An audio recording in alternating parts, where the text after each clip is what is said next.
하나님의 말씀 함께 보시겠습니다. 오늘 우리에게 주신 하나님의 말씀은 마태복음 5장 33절에서 37절까지의 말씀입니다. 마태복음 5장 33절에서 37절까지의 말씀을 한 절씩 교독하고 마지막 절은 다 같이 읽겠습니다. 또 옛사람에게 말한 바 헛맹세를 하지 말고 내 맹세한 것을 주께 지키라 하였다는 것을 너희가 들었으나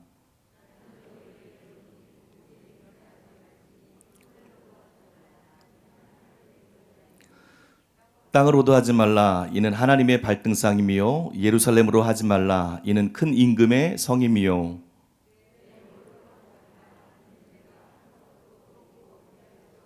다 같이 읽겠습니다. 오직 너희 말은 옳다 옳다 아니라 아니라 하라. 이에서 지나는 것은 악으로부터 나느니라. 아멘. 이제 담임 목사님께서 나오셔서 거짓말은 마귀에게 속한 자들의 표시입니다 라는 제목으로 말씀 선포해 주시겠습니다.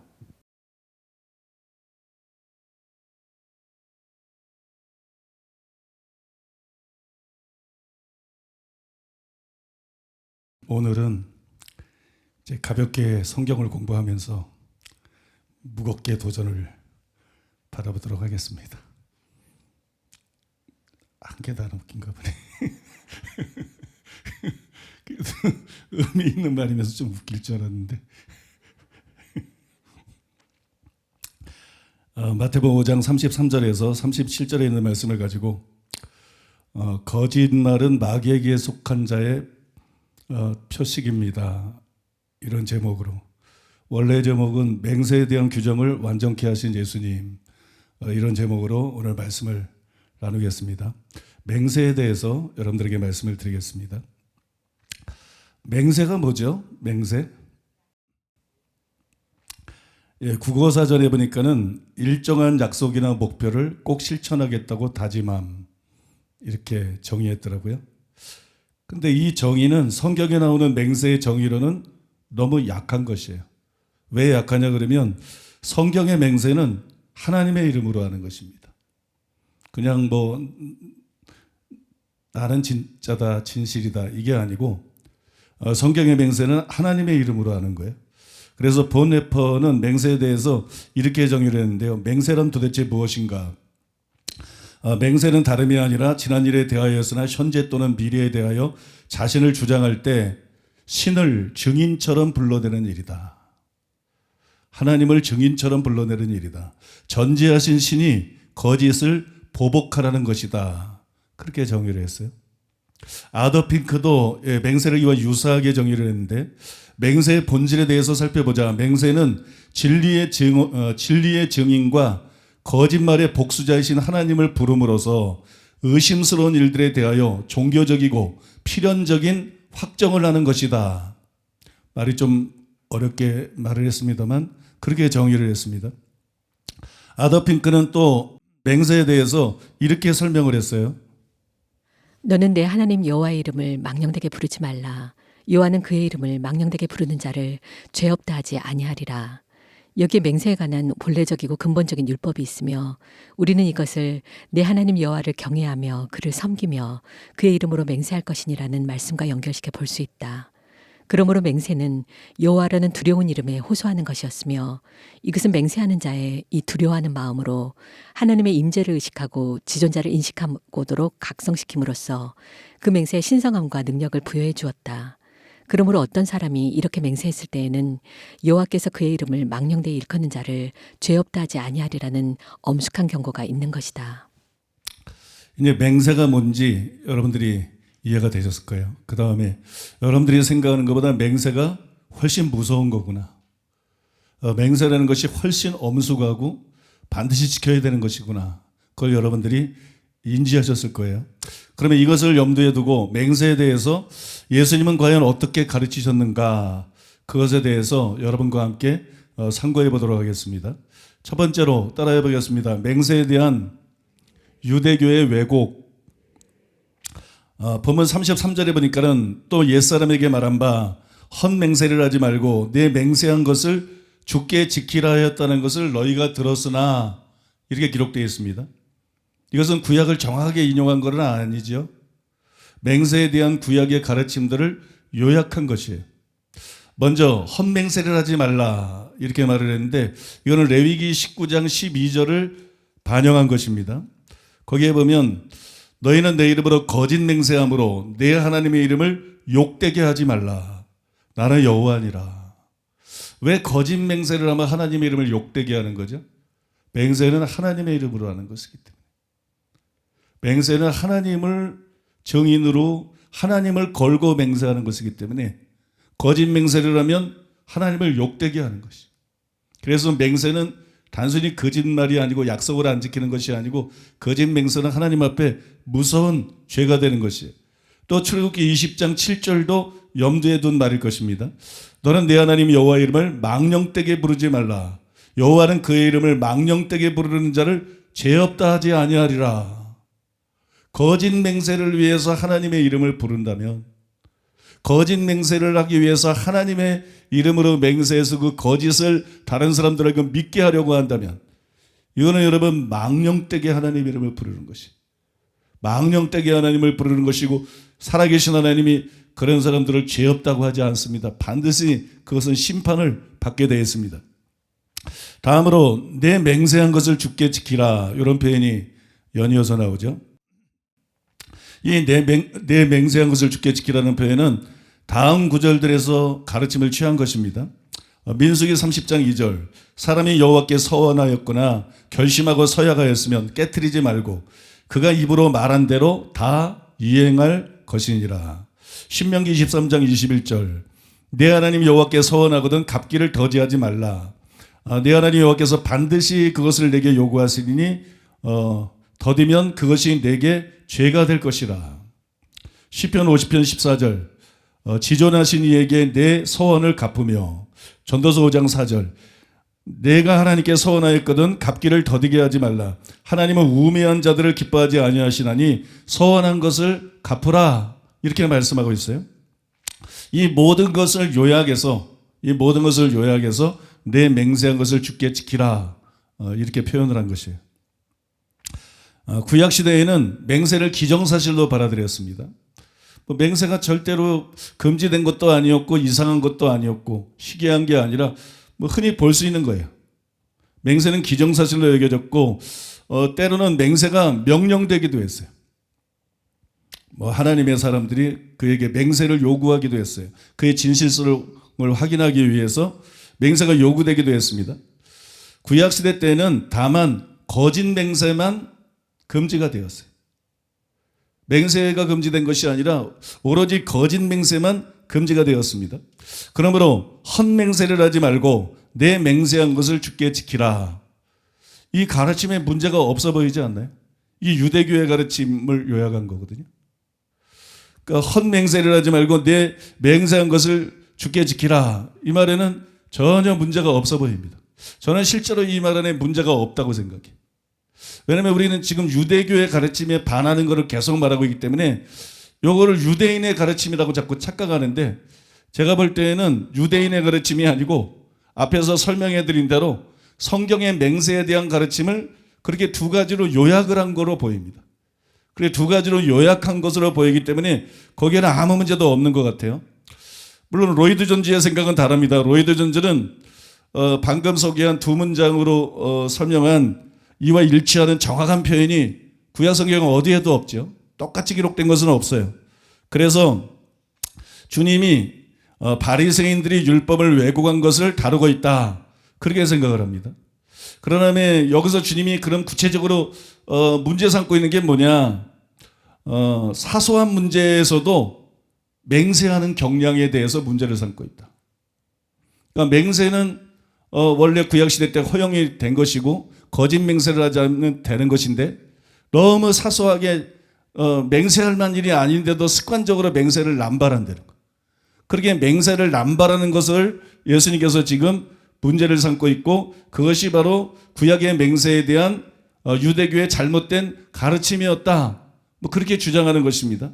아더 핑크도 같은 견해를 갖고 있어요. 그러나 이것은 제가 볼 때 단지 추측이에요. 단지 추측일 뿐이지 확실한 증거가 없어요.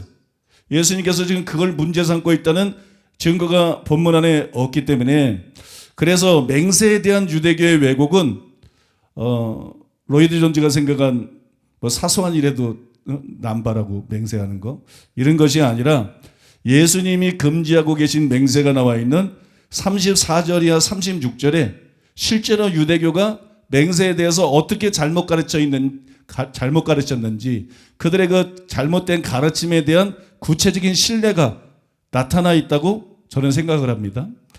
거기 보면 이렇게 기록되어 있어요. 나는 너에게 이르노니 도무지 맹세할지 말지니 하늘로도 하지 말라 이는 하나님의 보좌이며 땅으로도 하지 말라 이는 하나님의 발등상이며 예루살렘으로도 하지 말라 이는 큰 임금의 성이며 내 머리로도 하지 말라 이는 내가 한터럭도 쉬고 검게 할 수 없음이라 그렇게 말씀했어요. 저는 이 구절이 바로 유대교가 맹세를 어떻게 잘못 가르쳤는지 그걸 보여준다고 생각해요. 그러니까 하나님으로 맹세하지 않으면 구약 성경에 보면 하나님의 이름으로 맹세하는 거잖아요. 근데 여기 다른 게 나오잖아요. 하나님으로 맹세하지 않으면 뭐 하늘로 맹세하면 땅으로 맹세하면 예루살렘으로 맹세하거나 내 머리로 맹세하면 그런 건 그렇게 중요한 것이 아니다. 뭐 그런 건 지키지 않는다 그래서 죄가 되는 것이 아니다. 이런 가르침들이 유대교 안에 실제로 존재했을 것이라는 거예요. 예수님이 이게 유대인이 말씀했다. 유대인이 이렇게 가르쳤다. 그런 말은 안 했어요. 그죠? 그러나 이게 저는 유대인의 가르침을 지금 얘기하고 있는 거라고 생각해요. 그러면서 그런 맹세들을 잘못된 맹세이기 때문에 금하는 거라고 저는 생각을 합니다. 저도 여기 이런 맹세들에 대해서 이게 유대교에서 실제로 이렇게 가르쳤다. 명시가 안 돼 있죠. 명시가 안 돼 있어서 고민을 했어요. 그때 떠오른 것이 다음 구절이었는데 그 구절이 저한테 굉장히 성경을 이해하는데 도움이 됐습니다. 바로 마태복음 23장 16절에서 18절입니다. 화 있을진저 눈먼 인도자여 너희가 말하되 누구든지 성전으로 맹세하면 아무 일 없거니와 성전에 금으로 맹세하면 지킬지라 하는도다. 또 너희가 또 이르되 누구든지 제잔으로 맹세하면 아무 일 없거니와. 이게 참 중요한 편이 아무 일 없거니와. 맹세해도 아무 일 없다. 안 지켜도 괜찮다. 그죠? 아무 일 없거니와 그 위에 있는 예물로 맹세하면 지킬지나 하는도다. 예수님이 지적하신 맹세의 패턴하고 그 원리가 똑같아요. 이것은 실제로 서기관과 바리새인들이 가르쳤던 내용이에요. 서기관과 바리새인들은 이 맹세의 문구들을 말의 정직성을 측정하는 기준으로 삼았습니다.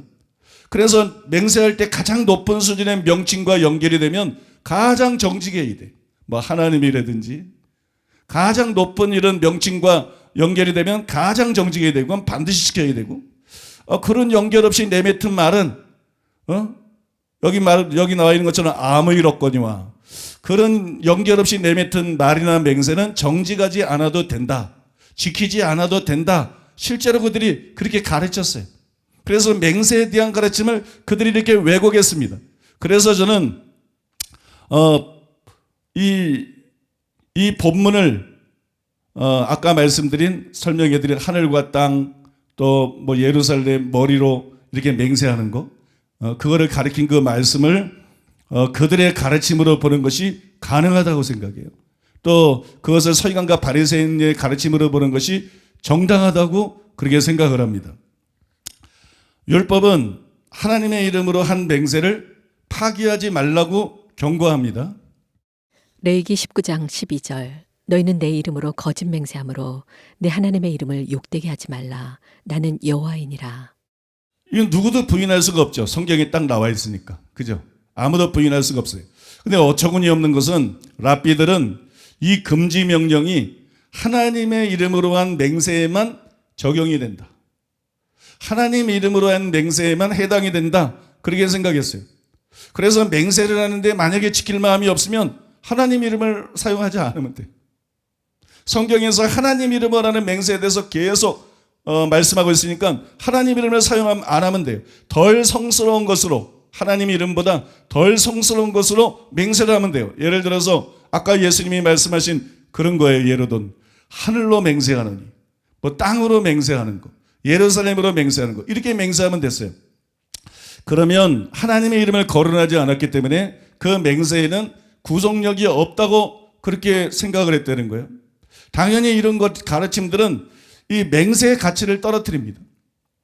그러면 맹세가 무슨 의미가 있고 그죠? 무슨 가치가 있어요? 맹세의 가치를 떨어뜨리죠. 그래서 예수님께서 과격하게 말씀한 것이에요. 차라리 도무지 맹세하지 말라. 그따위로 맹세하려면 그게 무슨 맹세냐.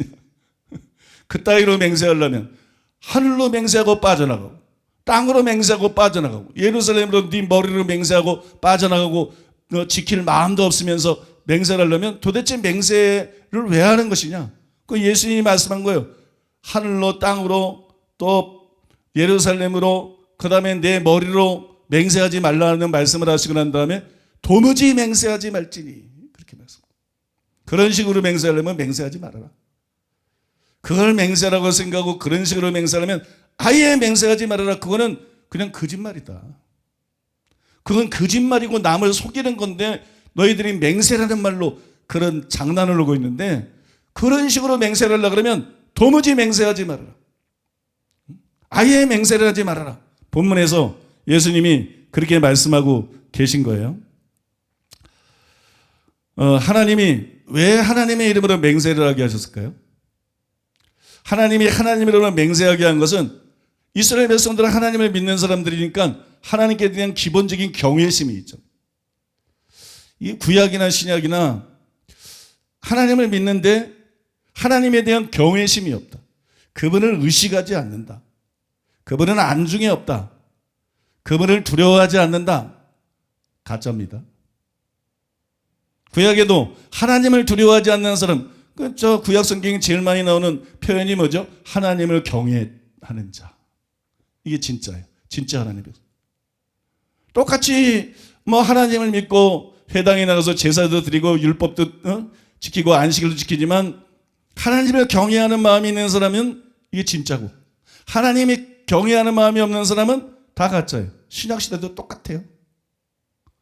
겉모습은 똑같아요. 목사도 장로도 신자도 겉모습은 똑같아. 겉모습 보고 몰라. 근데 그 속에 하나님을 의식하느냐 의식하지 않느냐, 하나님을 경외하느냐 경외하지 않느냐, 정말 하나님을 두려워하느냐 두려워하지 않느냐. 회개도 거기서 나오는 거고 순종도 거기서 나오는 거고 거룩도 거기서 나오는 것이고. 믿습니까? 그러니까 하나님을 두려워하지 않는 사람은 가짜예요.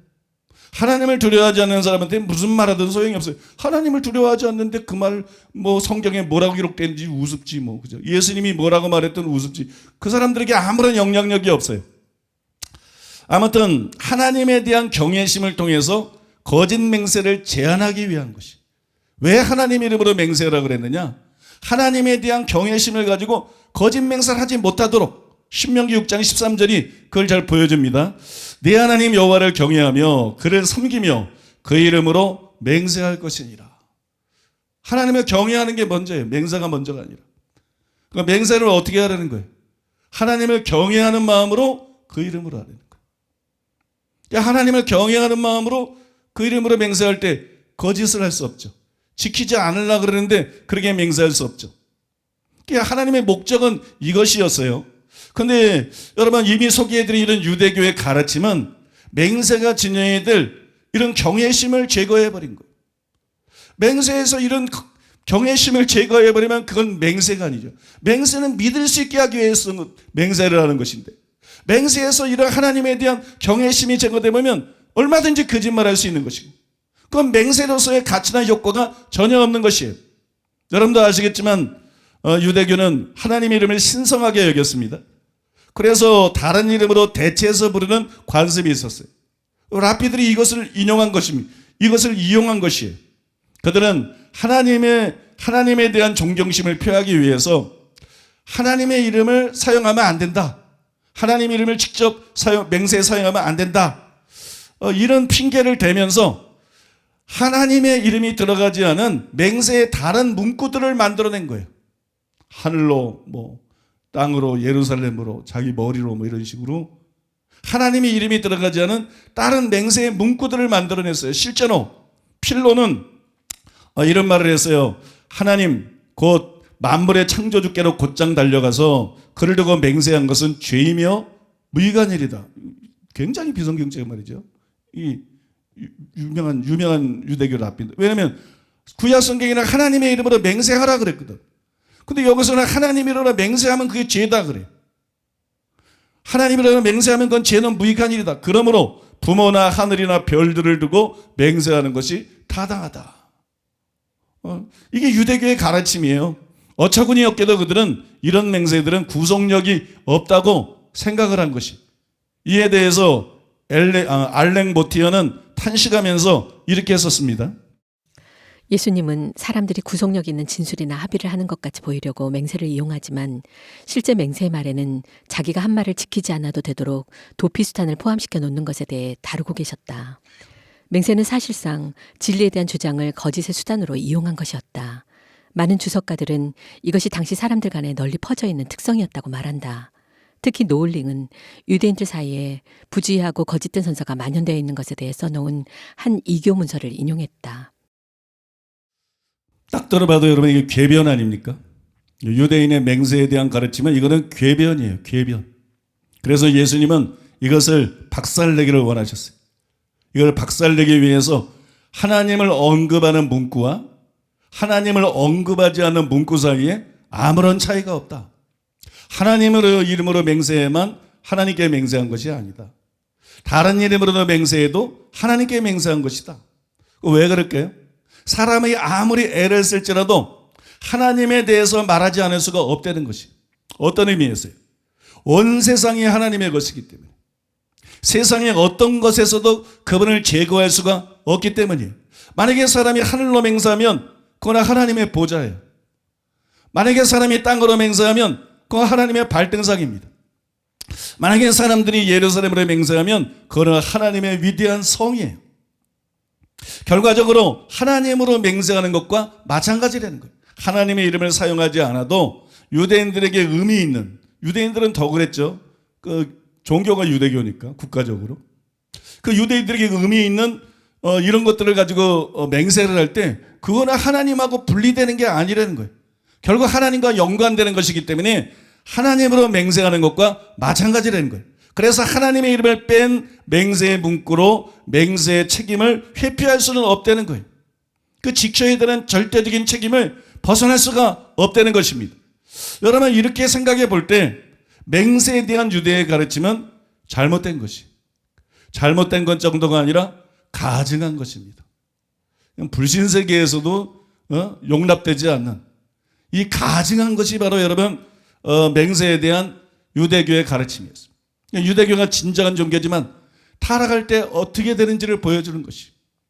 우리가 이제 목사님들을 보고 신자들을 보면 그냥 기독교 그러면 다 믿더라고. 목사님 그러면 믿더라고. 기독교 언론 그게 몰라서 그래. 기독교가 썩으면 어떻게 되는지. 기독교가 부패하면 불신자보다 더 더러워진다는 거. 더 악하고 더 악하고 더 우린 그걸 너무 몸소 겪었잖아요.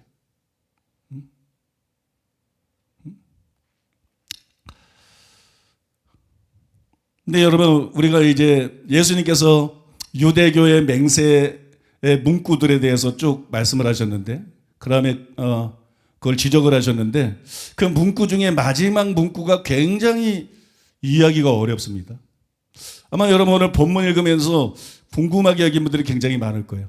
그 마지막 문구가 뭐라고 나와 있냐면 네 머리로도 하지 말라. 맹세에 대한 얘기인데 네 머리로도 하지 말라. 이는 내가 한터럭도 쉬고 검게 할 수 없습니다. 이거 갑자기 무슨 말이지? 하늘 하나님의 보좌, 땅 하나님의 발등상. 답이 딱딱 나오잖아. 예루살렘 하나님의 성. 근데 내 머리 갑자기 이제 물음표 떠오르죠, 그죠? 그럼 머리털을 뭐 시기하고 검고 이게 갑자기 무슨 얘기인가 이해가 잘 안 가죠. 앞에 세 가지 맹세 문구보다 이게 굉장히 이해하기가 어려워요. 저도 궁금해서 궁금하게 여기던 부분이라서 주석들을 다 읽어봤는데 어떤 주석도 여기에 대한 속 시원한 명확한 해석을 한 것이 없고 뭐 이제 우리나라 유명한 강해설교자들은 그냥 건너뜁니다. 그 사람들이 주특기입니다.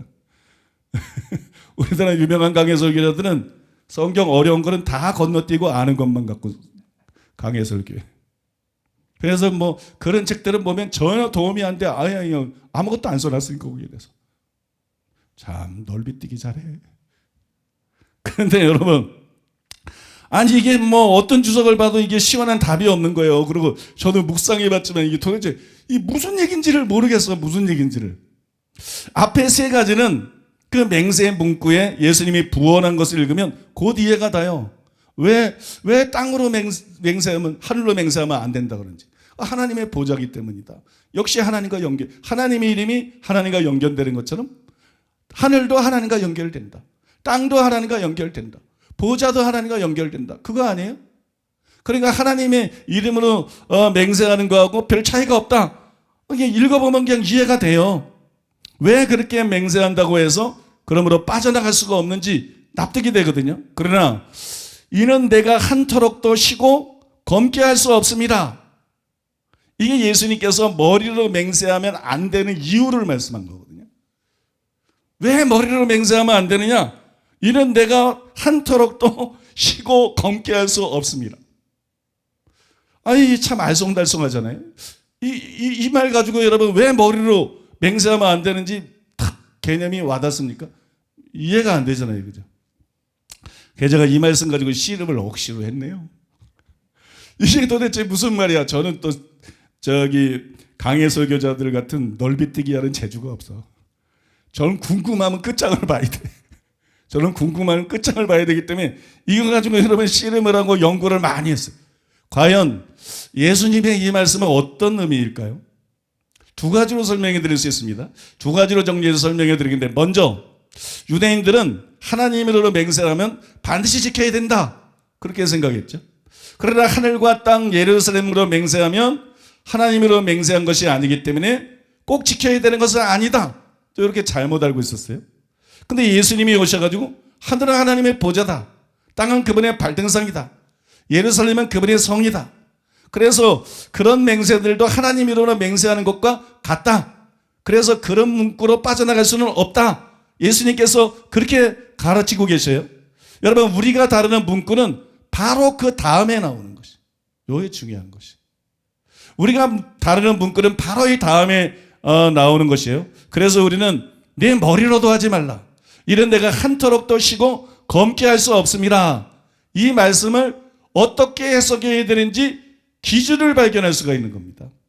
이 말씀을 우리가 어떻게 이해해야 되나, 이 말씀을 우리가 어떻게 해석해야 되나, 그 기준이 여기서 나오는 것인데 하나님과 연관지어서 해석해야 된다. 그 기준이 나오는, 그 힌트가 거기서 나오는 거예요. 어떻게 해석해야 되는지.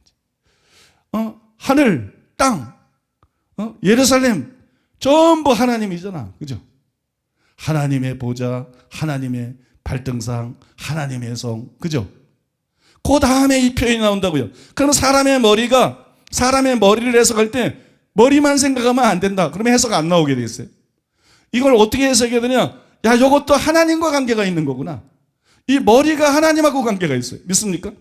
그러니까 하나님과 관계가 있게 해석을 해야 이 말씀이 풀린 데는 이 실마리가 여기서 발견이 되는 거예요. 단서나 힌트 같은 게 나오는 거죠.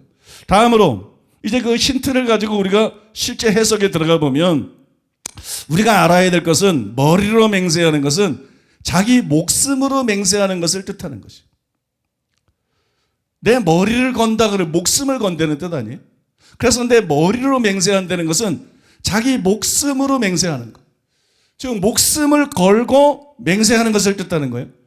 헤르멘 리델보스가 그것을 잘 지적을 했는데, 어떤 사람이 자기의 머리로 맹세할 경우 그는 만일 그가 진리를 말하지 않는다면 자기의 머리, 즉 목숨을 주겠노라고 선언하는 것이었다, 그렇게 썼어요. 우리는 머리하면 제일 먼저 지식, 지혜 이런 걸 떠올린다, 그죠? 그러니까 해석을 못하는 거예요. 우리는 머리하면 지혜, 지식 이런 걸 떠올려요. 그래서 그런 머리에 대한 통념을 갖고 있는데 갑자기 머리털 얘기는 왜 하지? 지혜나 지식은 이 뇌하고 관계된 것인데 갑자기 머리털이 뭐 지능이 있는 게 아닌데 갑자기 머리털 얘기는 왜 하지? 머리털을 왜 쉬고, 이 도대체 무슨 얘기지? 머리털을 왜 쉬게 하고 검게 하고 막 혼란이 일어나는 거예요. 그러나 여기서 머리는 목숨을 뜻하는 것이, 그래서 머리털이 언급이 되어 있는 거예요. 목숨은 또 머리털하고 무슨 상관이 있지? 있죠. 목숨은 머리털하고 상관이 없는 것 같아도 목숨은 머리털하고 밀접한 관계가 있습니다. 여러분, 이것 자체가, 머리털에 대해서 언급한다는 것 자체가 머리를 목숨으로 해석해야 맞다는 것을 보여주는 증거가 되는 거예요. 하나의 증거가 되는 것입니다. 자, 우리가 하나님의 이름이 아니라 머리로 맹세를 해도 책임을 피할 수가 없어요. 그러면 왜 책임을 피할 수가 없어요? 왜 책임을 피할 수가 없죠? 그게 머리털 하나도 쉬거나 검게 할 수 없다. 그 안에 들어있는 내용이에요. 왜 머리로 맹세해도 책임을 피할 수 없죠? 그것은 인명은 제천이기 때문이에요. 하늘이 하나님의 보좌, 땅이 하나님의 발등상, 또 예루살렘 성이 하나님의 성인 것처럼 모든 머리가 됐다는 생명은 생명의 주가 하나님이십니다. 생명의 원천이 하나님이십니다. 생명을 주시는 분도 하나님이시고 생명을 유지시키는 분도 하나님이시고 생명을 원하실 때 걷어가는 분도 하나님이십니다. 아무도 여기서 뭐라고 할 수가 없어. 여러분, 사람의 머리, 사람의 생명은 완전히 하나님께 속한 것이죠. 사무엘상 2장 6절에 보니까는 여호와는 죽이기도 하시며 살리기도 하시고, 우리가 누굴 죽이면 살인이에요. 하나님은 맨날 사람을 죽이죠. 맨날 사람을 죽이셔. 맨날 지구상에서 수많은 사람들을 목숨을 걷어서 데려가셔.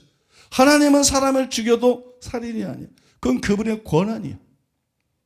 모든 생명이 하나님께로부터 왔고 모든 생명의 소유권이 하나님께 있어요. 그 주권이. 믿습니까?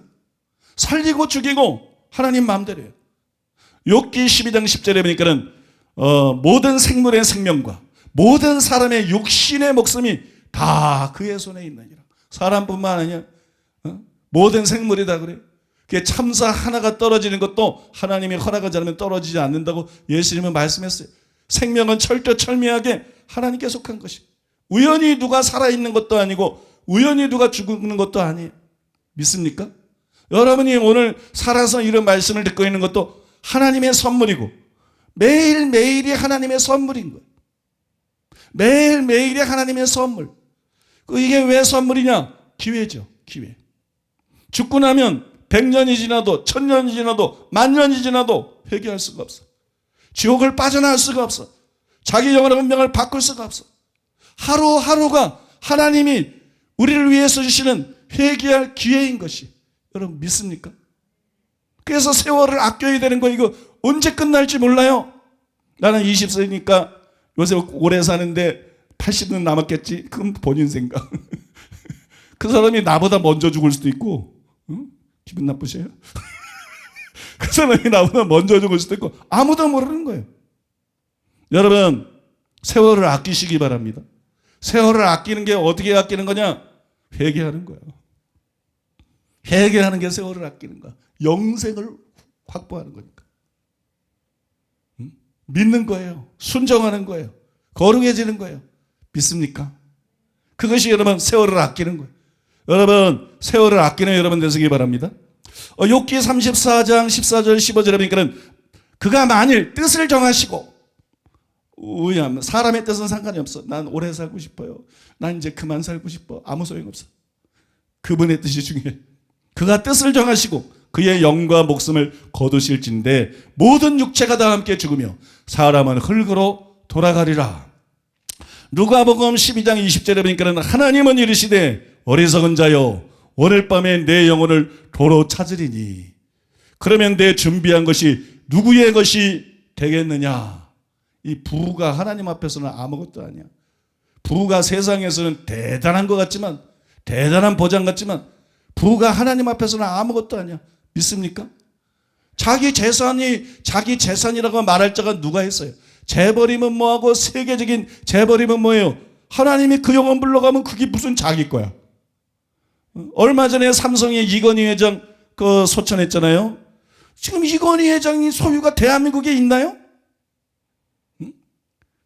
이건희 회장이 땡전한품이라도 갖고 있나요? 저보다 더 가난해. 저보다 더 가난해. 그런 거 의지하고 살지 말라는 거예요. 그런 거 의지하고 살지 말라는 거예요. 하나님을 두려워하라는 거예요. 믿습니까? 돈이 여러분의 보호처가 될 수 없다는 거예요. 그런 착지 현상을 일으키고 있을 뿐이라는 거예요. 피난처는 하나님뿐이라는 거예요. 피난처는 하나님뿐이다. 우리에게 산성은 하나님뿐이다. 여러분 믿습니까? 그 하나님을 두려워하고 그 하나님을 경외하고 그 하나님께 순종하는 자를 하나님이 눈동자같이 살피시며 보호해 주시는 것입니다. 아무튼 제가 몇 가지 성경 구절들을 인용했는데요. 사람의 목숨은 하나님의 것이, 그래서 목숨으로 맹세를 해도 하나님하고 무관한 것일 수가 없지요. 하나님으로 맹세하는 것과 마찬가지예요. 우리가 궁금하게 여겼던 내가 한 터럭도 쉬고 검게 할 수 없습니다. 그 구절도 바로 이것과 관계가 있는 것이, 사람은 자기의 머리털 하나도 쉬게 할 수가 없습니다. 즉 백발이 될 때까지 장수하기를 원하지만 자기 마음대로 그렇게 사나요? 머리털을 쉬게 한다는 게 뭐예요? 뭐 가만히 있는 머리털을 쉬게 한다는 게 아닙니다. 머리털은 세월이 흘러가야 쉬어지는 거예요. 사람들이 다 결혼식 할 때는 머리뿌리가 팥뿌리가 될 때까지, 그게 마음대로 팥뿌리가 되나? 아니 자기네들이 뭐 그랬다가 머리뿌리가, 여러분 사람들은 다 그렇게 백발이 될 때까지 장수하기를 원하지만 자기 마음대로 그렇게 할 수가 없어요. 또 사람은 자기의 머리털 하나도 검게 할 수도 없어요. 쉽게 안 되는 건 이해가 가. 근데 단순히 검게 안 되니까 또 헷갈려. 근데 검게 할 수가 없어요. 나이가 들고 흰머리가 되면 다시 검어지기를 원해요. 저는 흰머리가 잘 안 나는 스타일이에요. 그 면에 있어서는 우리 진 목사님이 선구자입니다. 앞서가고 계셔요. 굉장히 저를 앞서가고 계셔요. 저 부산에도 그런 사람이 하나 있어요. 거기는 완전히 뭐 그냥 보이지도 않아. 너무 앞서가고 있어가지고 머리 색깔뿐만 아니라 머리 수치에 있었어. 그러니까 여러분 머리털하고 생명하고는 관계가 있다니까요. 이게 이제 생명이 소진되면 머리털이 씌워질 뿐만 아니라 점점 빠진다니까. 나처럼. 그 다음에 이윤석 목사님처럼. 아무튼 여러분 머리가 저는 근데 그 얘기는 했으니까 저는 이제 머리가 그렇게 흰머리가 나는 스타일은 아니에요. 근데 옆에가 이렇게 쉬더라고. 옆에가 이고 이제 위에도 하나씩 더 많이 나오더라고. 하나씩 더 많이 나오는데, 여러분 그러면 흰머리 좋아하는 사람은 없어요. 그냥 다 염색들 하잖아요. 근데 나는 외식하는 자가 아니야. 나는 진실한 사람이야. 아니 나이 들어서 뭐 흰머리라는 거 당연한 거지, 그죠? 아니 흰머리만 칠한다고 뭐 나지나 어차피 쭈글쭈글해지는 거, 아니 그것도 막 수술 가서 펴. 아니 이걸 언제까지 필 거야 도대체? 운명으로 받아들여야지. 응?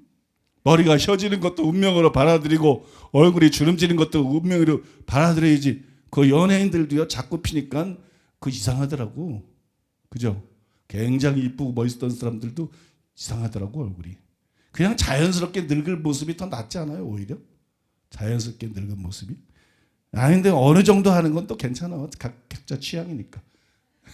그러나 거기에 대해서는 제가 뭐 말할 거 없지만 아무튼 저는 그렇게 생각해요. 저는 아무튼 머리가 이제 흰머리가 되면 다시 검어지기를 원해요. 바꿔 말해서 젊어지기 원하고 오래 살기 원합니다. 다 그렇지 않나요? 그죠? 사람 마음이 다 그래요. 그러나 누구도 원한다고 해서 그렇게 오래 살 수는 없는 거죠. 다시 검어지지도 않고 다시 젊어지지도 않고 오래 살 수도 없는 것이죠. 왜냐하면 죽고 사는 것은 오직 하나님께 달렸다. 이게 내 생명이 내 생명인 것 같아도 죽고 사는 것은 오직 하나님께 달렸어요. 그래서 내 머리로 내 생명으로 맹세하면 하나님과 상관이 없는 것 같아도 그 생명이 하나님의 것이기 때문에 하나님의 이름으로 맹세하는 것과 같다는 것이에요. 또 왜 머리털럭 하나라도, 끝까지 머리털럭 하나를 쉬거나 검게 해서 무슨 의미가 있을까? 그러니까 속는 거야. 그 머리털 하나라는 얘기는 생사를 주관하시는 하나님의 뜻을 거스려서 단 1초라도 더 살 수 없는 게 인간이다.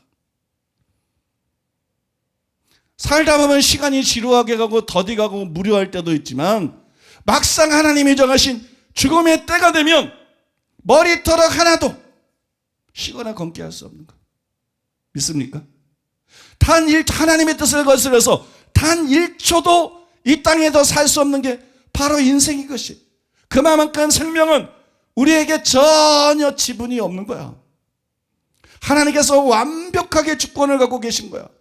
그래서 생명을 주시고 때가 되면 하나님께서 가차없이 취하시는 것이기 때문에 이렇게 생명이 온전히 하나님께 속한 것을 볼 때 여러분 머리로 맹세하는 것 역시 하나님의 이름으로 맹세하는 것과 똑같은 것이고 하나님의 생명으로 맹세하는 거니까 믿습니까? 그러니까 머리로 맹세했으니까 괜찮아. 이거는 궤변이고 말도 안 되는 것이다. 반드시 지켜야 되는 것이다. 그거고요. 맹세와 따름없이 상관없이도 이게 우리에게 신금을 울리고 많은 교훈을 주죠. 예? 많은 교훈을 줍니다.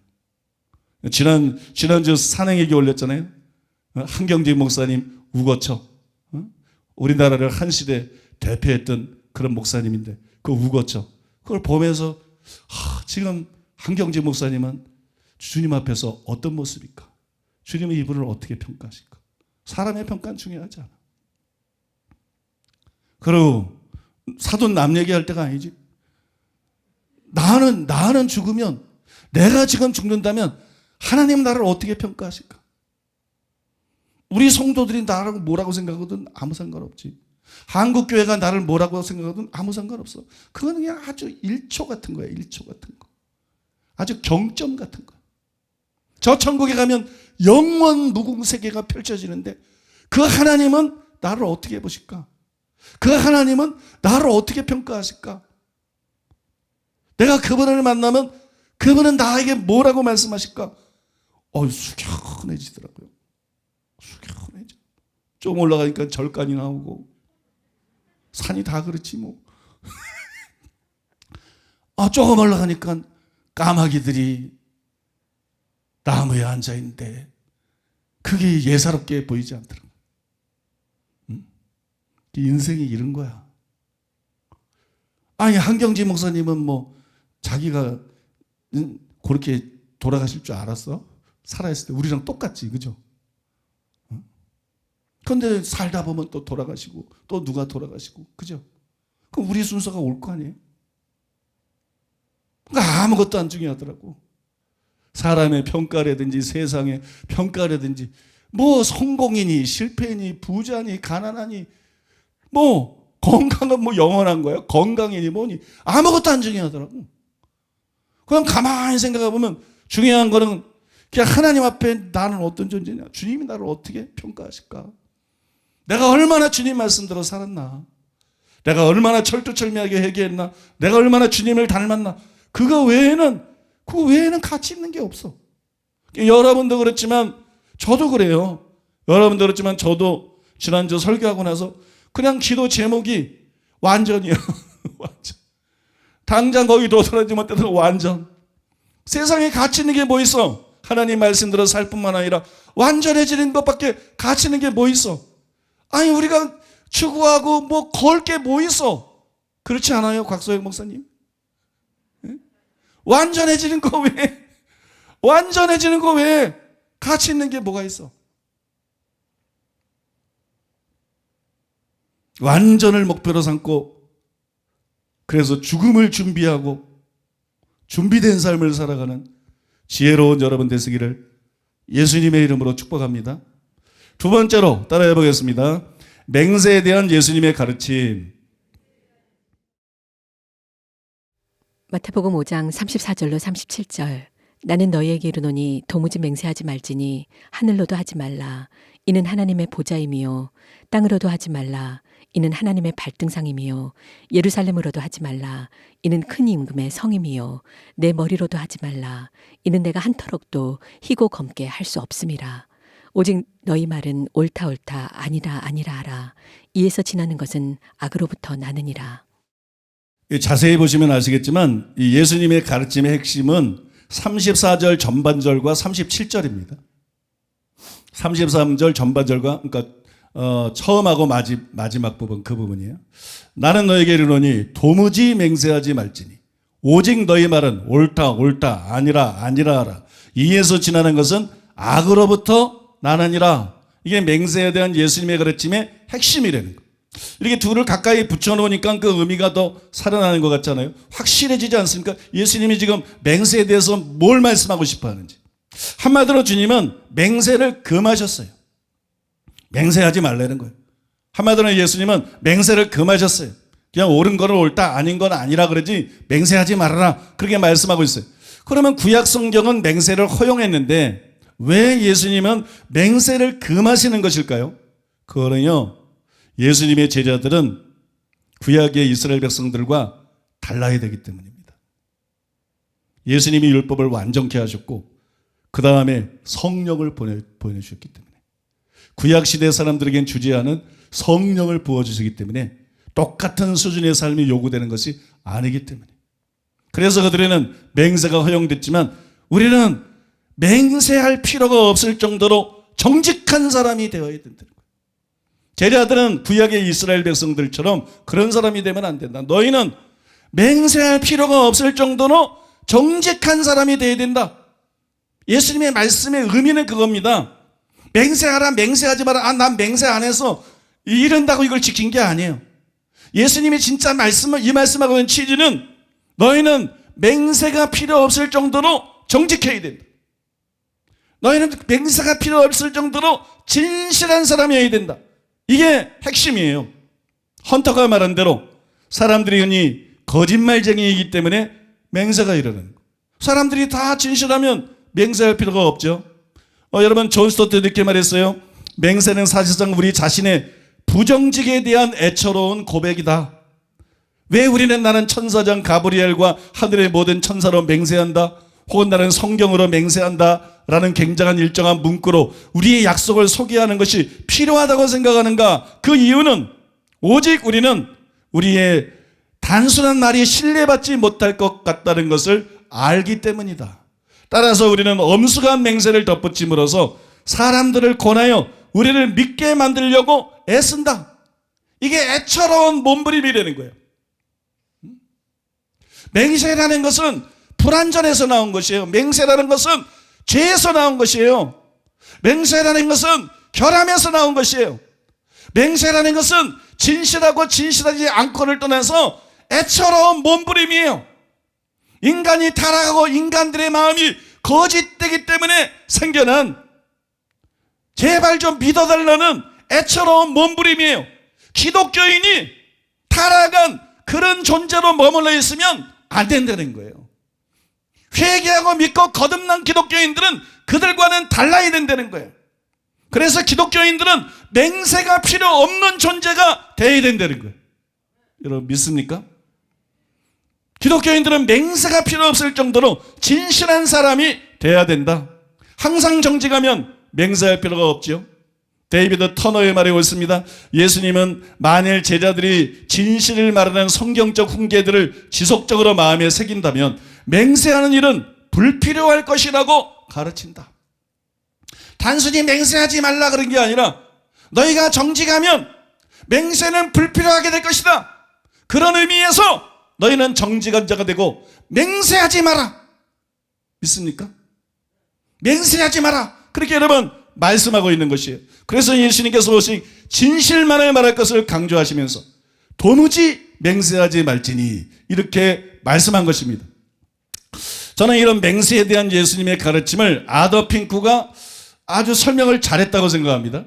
그래서 아더 핑크의 글을 소개하고 다음 설명으로 넘어가겠습니다. 그리스도께서는 다음과 같이 말씀하시는 듯하다. 즉, 나는 너희가 거짓 맹세하는 것을 금할 뿐만 아니라 일상 대화에서는 전혀 맹세를 하지 말라고 말한다. 그러한 경우 내가 맹세할 필요가 있겠느냐? 너희는 진리이신 분의 제자가 아니냐? 거룩하신 분을 따르는 자들로서 너희는 너희의 입에서 나오는 모든 말을 진실되게 해야 한다. 너희의 성품과 행동은 너희를 아는 모든 사람이 너희 말이 너희 보증금임을 확신하도록 되어야 한다. 만일 너희의 말이 약속과 실행에 있어서 옳다가 된다면 너희는 너희의 진실성에 대한 증거로서 하나님께 호소할 필요가 없게 될 것이다. 그러나 슬프게도 대다수의 신앙을 고백하는 그리스도인들이 세운 표준은 이것보다 훨씬 낮아서 그들 중에 많은 사람들은 흔히 신앙을 고백하지 않은 사람들보다 훨씬 더 무가치한 말을 한다.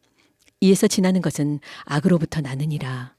즉 맹세의 기미가 있는 말이나 일상 대화에 있어서 지나친 공언은 하나님 보시기에 죄가 된다. 여러분 이 말씀으로 자기를 점검해 보시고 마음에 찔리는 것이 있으면 회개하시기 바랍니다. 마음에 찔린 것을 회개하시고 정직한 사람 되시기 바랍니다. 거짓말쟁이 기독교인은 없어요. 거짓말쟁이 목사는 없습니다. 거짓말쟁이 장로도 없어요. 거짓말쟁이 집사 신자가 없어요. 근데 경험을 보면은 거짓말하는 목사가 너무 많아. 그게 여러분 무슨 타교단뿐만 아니라 우리 교회도 그래. 우리 교회도. 내가 부목사들을 겪어보면은요, 뭐 이렇게 딱 물어보면 거짓말할 때가 너무 많아. 우리 교회 신자들도 대부분 그렇지 않겠지만 그런 사람들이 있어요. 과거의 교회 직원도 보면 거짓말을 너무 잘해. 나는 뭐 우리 교회 신자고 우리 교회 직원이니까 전혀 의심하지 않았는데 꼭 결정적일 때 거짓말해가지고 판단을 갖다가 흐리게 만들고 결정을 흐리게 만들고. 거짓말은 여러분 살인만 큰 죄가 아니에요. 거짓말도 누군가를 해야 하는 거예요. 거짓말도 누군가를 죽이는 거예요. 그런 생각 들지 않습니까? 교계가, 교단들이, 목사들이, 기독교 언론들이 우리 교회를 상대로 벌써 십몇 년 동안 거짓말을 줄기차게 해. 그래서 내가 기독교의 이 한국 교회 거짓말의 최대 피해자가 나야. 지난 십몇 년 동안 이제 막 다 포기하고 사니까 그렇지 얼마나 많은 고통을 당했는지 몰라. 얼마나 많은 고통과 괴로움을 당했는지 이루 말을 다 할 수가 없어. 저 목사들의 거짓말 때문에 내가 얼마나 많은 피해를 겪었는지 지금까지도. 그래서 교회 밖의 거짓말의 최대 피해자가 접니다. 여러분 잘 아시겠죠? 그리고 우리 교회 안에서도 거짓말하는 사람들이 저 교회 밖 같지는 않지만 있더라고. 내 가족들 중에도 있고, 우리 교회 안에서도 있더라고. 친척들 중에도 있고, 부목사들 중에도 있고, 교회 직원 중에도 있고, 때로는 성도들 중에도 있고. 그 최대의 피해자가 누구냐? 김옥경 목사님. 그것 때문에 최고로 고통당하고 괴로움당한 사람이 누구냐? 김옥경 목사님입니다. 최대의 피해자가 김옥경 목사님. 교회 안의 거짓말의 최대의 피해자는 김옥경 목사님. 아직까지도 여러분 김옥경 목사님들이 이렇다 저렇다 사탄아 물러가라 그래요. 다 거짓말입니다. 믿습니까? 그냥 내가 말하는 게 진짜입니다. 내가 김옥경 목사님 돼서 말하고 지난주에 3부 예배 때도 설교할 때 온전의 모델로서 김옥경 그게 진짜입니다. 여러분. 근데 왜 사람들은 잘못 알고 있느냐? 김옥경 목사님하고 다른 사람이 수준이 다르기 때문에 그래. 수준. 다른 사람은 거짓말을 해서라도 다른 사람을 끌어내리려고 그래. 거짓말을 해서라도 다른 사람을 끌어내리려고 그래. 근데 김옥경 목사님은 올바른 얘기를 했다가 다른 교역자가 거짓말하고 다른 신자가 거짓말하면 교회 평화를 위해서 자기가 잘못했다 그래.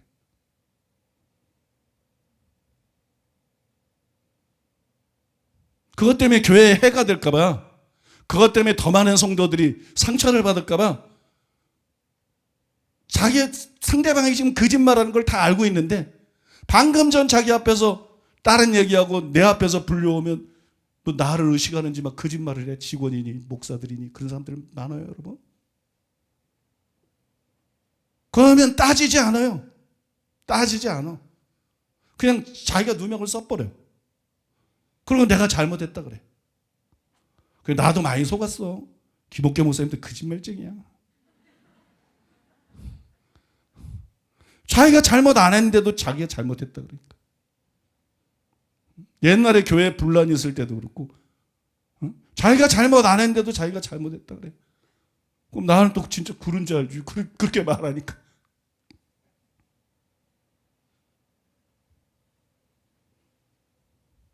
그래서 여러분들은 뭐 이 사람이 하는 얘기 듣고 저 사람이 하는 얘기 듣고 김옥경 목사님이 훌륭하지만 이런 것도 있나 봐 이랬었나 봐. 근데 거짓말입니다. 변명을 안 하기 때문에 그런 거예요. 변명을 안 하기 때문에. 나도 여러분 가까이 이렇게 동력을 해도 어떤 거는 10년 뒤에 알아. 어떤 거는 15년 뒤에 알고 막 이래요. 몇 년 뒤에 알고 막 이래. 자기 면허를 안 하고 그냥 교회 평화를 위해서, 다른 사람 곤란하게 않기 위해서, 어린 신자들 시험 들지 않고 그냥 자기 잘못으로 당하고 자기가 잘못했다고 그러고 끝내.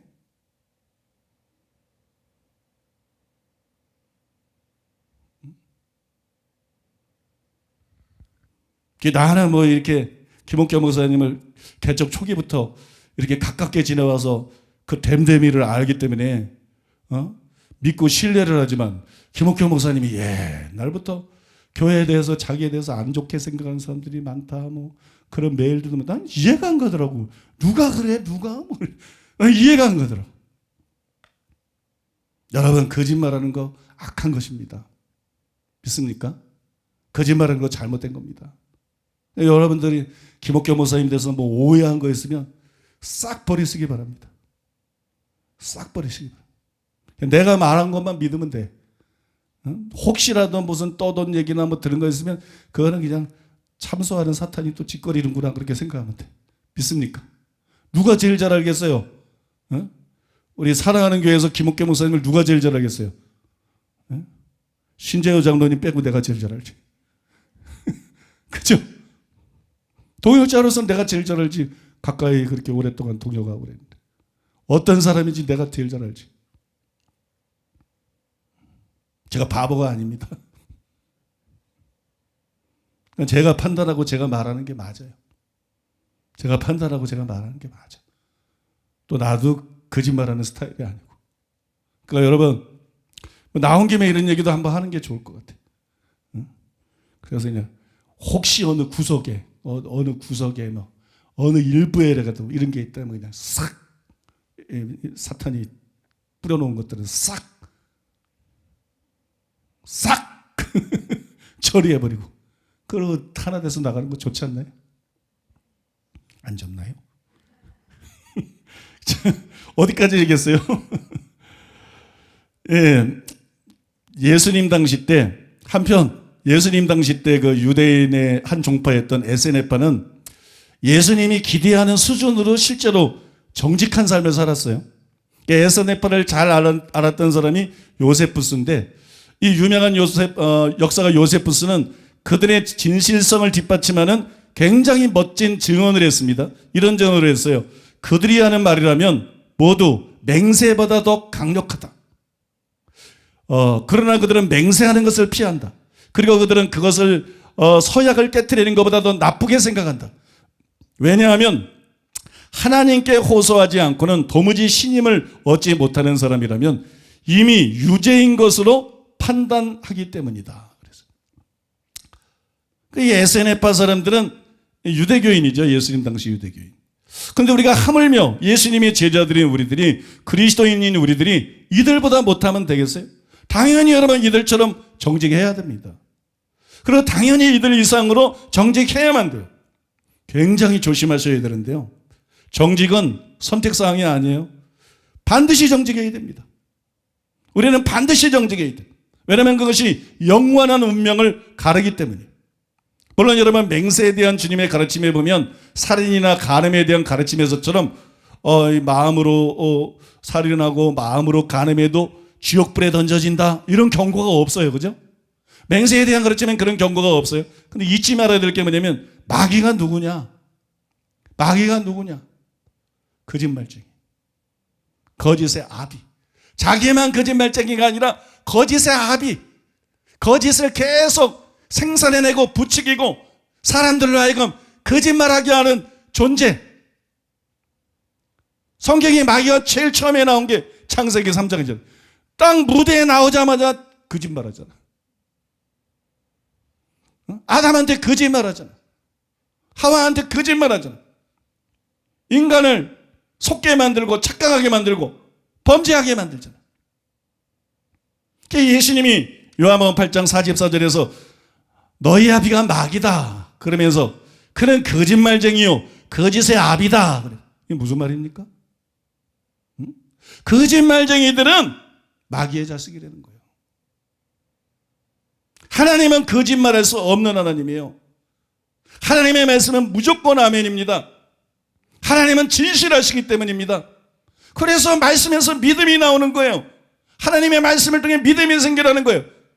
반대는 마귀입니다. 하나님의 자녀들은 진실합니다.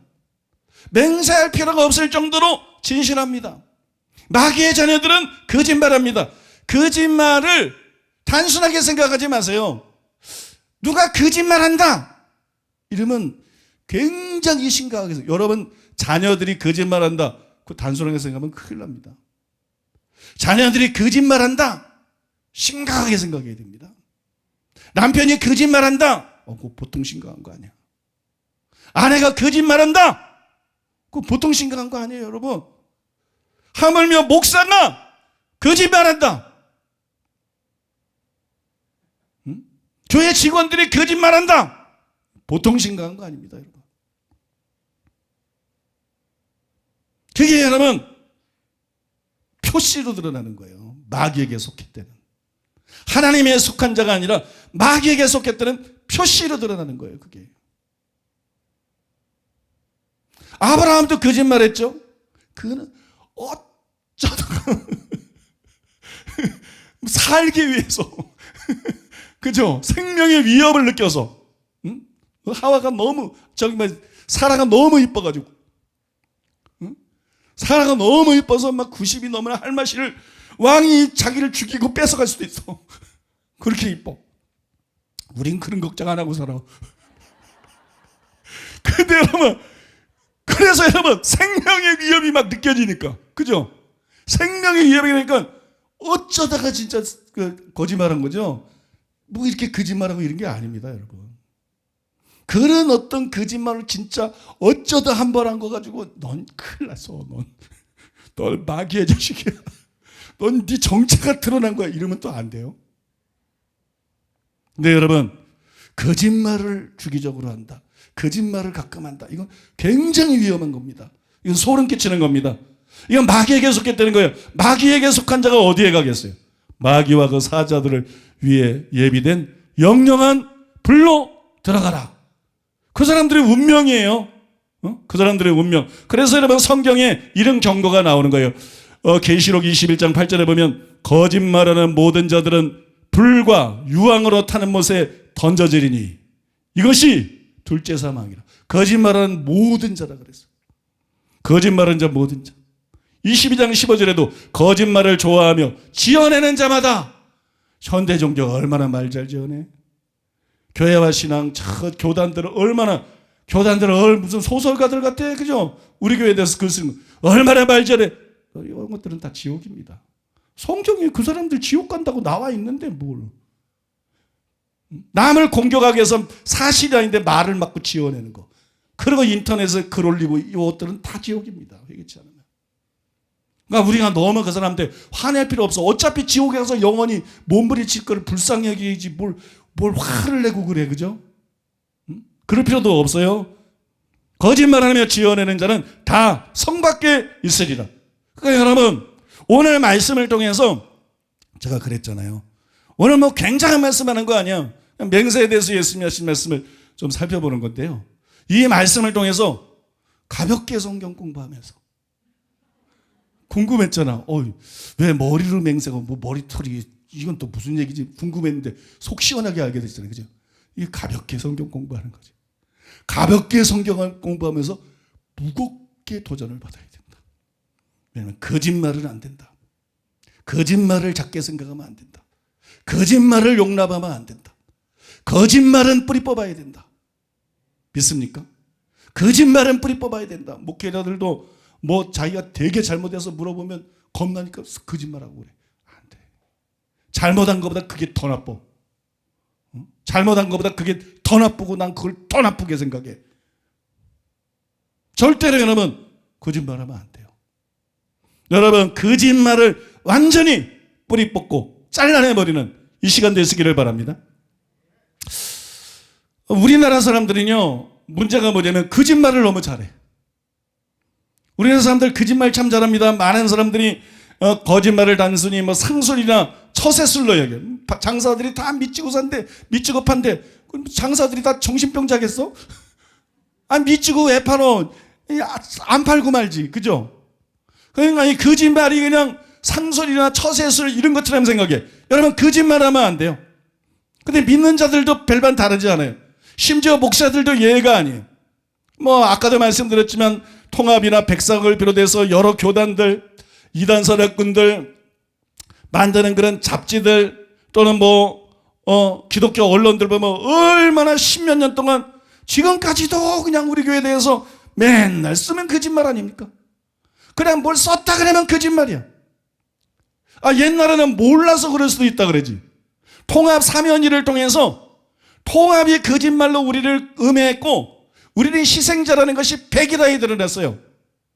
객관적인 주장이 돼버린 거예요. 내가 통합에 그걸 니네들이 이렇게 거짓말하고 니네들이 이렇게 불법을 저지르고 그걸 그대로 들이댔는데 통합에서 끽소리도 못했으니까 그걸 다 인정을 한 거야. 이게 보통 일입니까 여러분? 여러분 팩트가 뭔지를 알아야 돼. 이게 보통 일이 아니에요.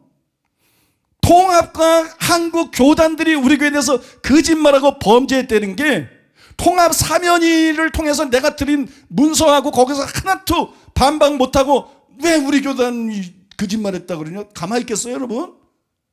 이런 방법 못하고 우리를 사면하기로 결정한 것 자체가 통합에 여러분 있는 사람들이 내막을 다 알고 있는 거예요. 자기 교단이 이 시대 바리새인처럼 마귀의 사탄이 날 수 있는 죄를 지었다는 거를. 그러면 여러분 눈 뜬 사람이면 이 진실을 하려고 그러면 모든 목사와 모든 기독교인이 다 알 수 있는 거예요.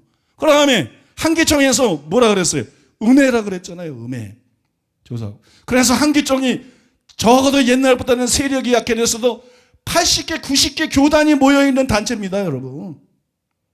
그래서 만나서 얼마나 압력들이 있었어요. 얼마나 악기들처럼 그냥 이단사령들이 교단들이 압력 넣고 압력 저기 한 것이 어제까지 웃었던 게 이대희 한정 사표 내고 뭐 나가서 또 새빨간 거짓말로 교수라는 것들이 떠들어대고 뭐 기사 쓰고 야 정말 뭐 한국교회는 진짜 뭐 아주 그냥 똥뚝간이야 똥뚝간.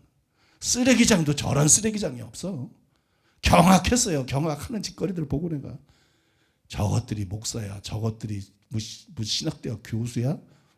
응? 지가 여러분 그런 모든 난관에도 불구하고 진짜니까 믿습니까? 진짜니까 여러분 음해당한 것이고 이단성이 없다고 결정했잖아요. 그러면 여러분 그게 사실이 아닌데 이 한국교회 이 분위기나 정서나 흐름 속에서 그죠? 사실이 아닌데 그런 결정이 가능할까요? 거대 교단들이 다 거짓말하면서 공격하고 있는 마당에 사실이기 때문에 가능한 일입니다, 여러분. 이해되십니까? 어떤 사람은 내가 돈 써서 했다는데 웃기는 소리 하지 마세요. 응? 돈은 그렇게 쓰는 게 아니야. 이단 누명 부른 거는. 나는 사례들도 다 알고 있어. 수십억씩 갖다 바치는 거예요. 수십억씩. 무슨 애국운동하느라고 뭐 매덕정해가지고 무슨 돈으로 푸니 교회 상황도 모르는 엉뚱한 소리들 하고 있어. 응? 그래서 옛날에 한기총회 때는 모 목사, 썩은 목사는 빌딩이 몇 차예요. 이단 같은 것들한테 돈 몇십억씩 받고 저기 해가지고. 이게 한기총회에서 내가 다 들은 얘기예요. 그냥 어중이 떠놓은 얘기가 아니라. 응? 근데 교계가 지금 얼마나 썩었는지도 눈 멀어서 하나도 모르는 사람들이 말해요. 무슨 내가 돈을 써서 됐다. 말 같지도 않은 소리 하지 마세요. 돈을 왜 써? 돈을 그런 식으로 돈을 왜 써? 이미 우리 교회가 이단 아닌 거 다 알고 도우려고 그러고 있는데. 그리고 꿋꿋하게 그렇게 밀고 나 압력이 있어도 굴복하지 않고 나가고 있었는데.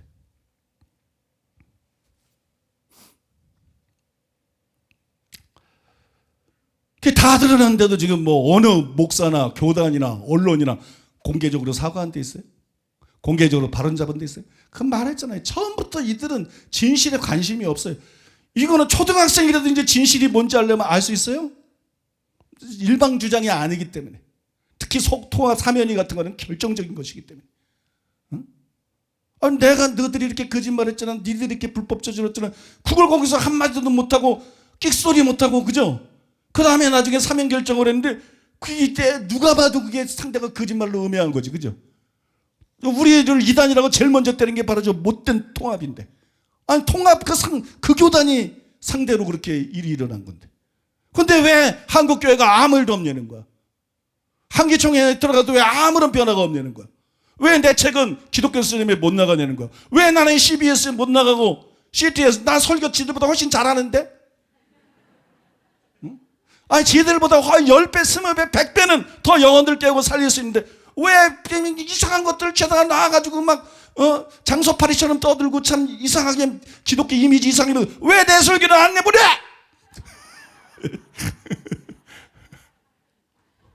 여러분 처음부터 진실에 관심이 없다는 거예요. 얼마나 한국교가 썩어 문드러지고 거짓된지 진실이 드러나거나 말거나 그냥 깡패들이 그냥 그땐 좀 새끼들이라 그래도 돼, 그죠?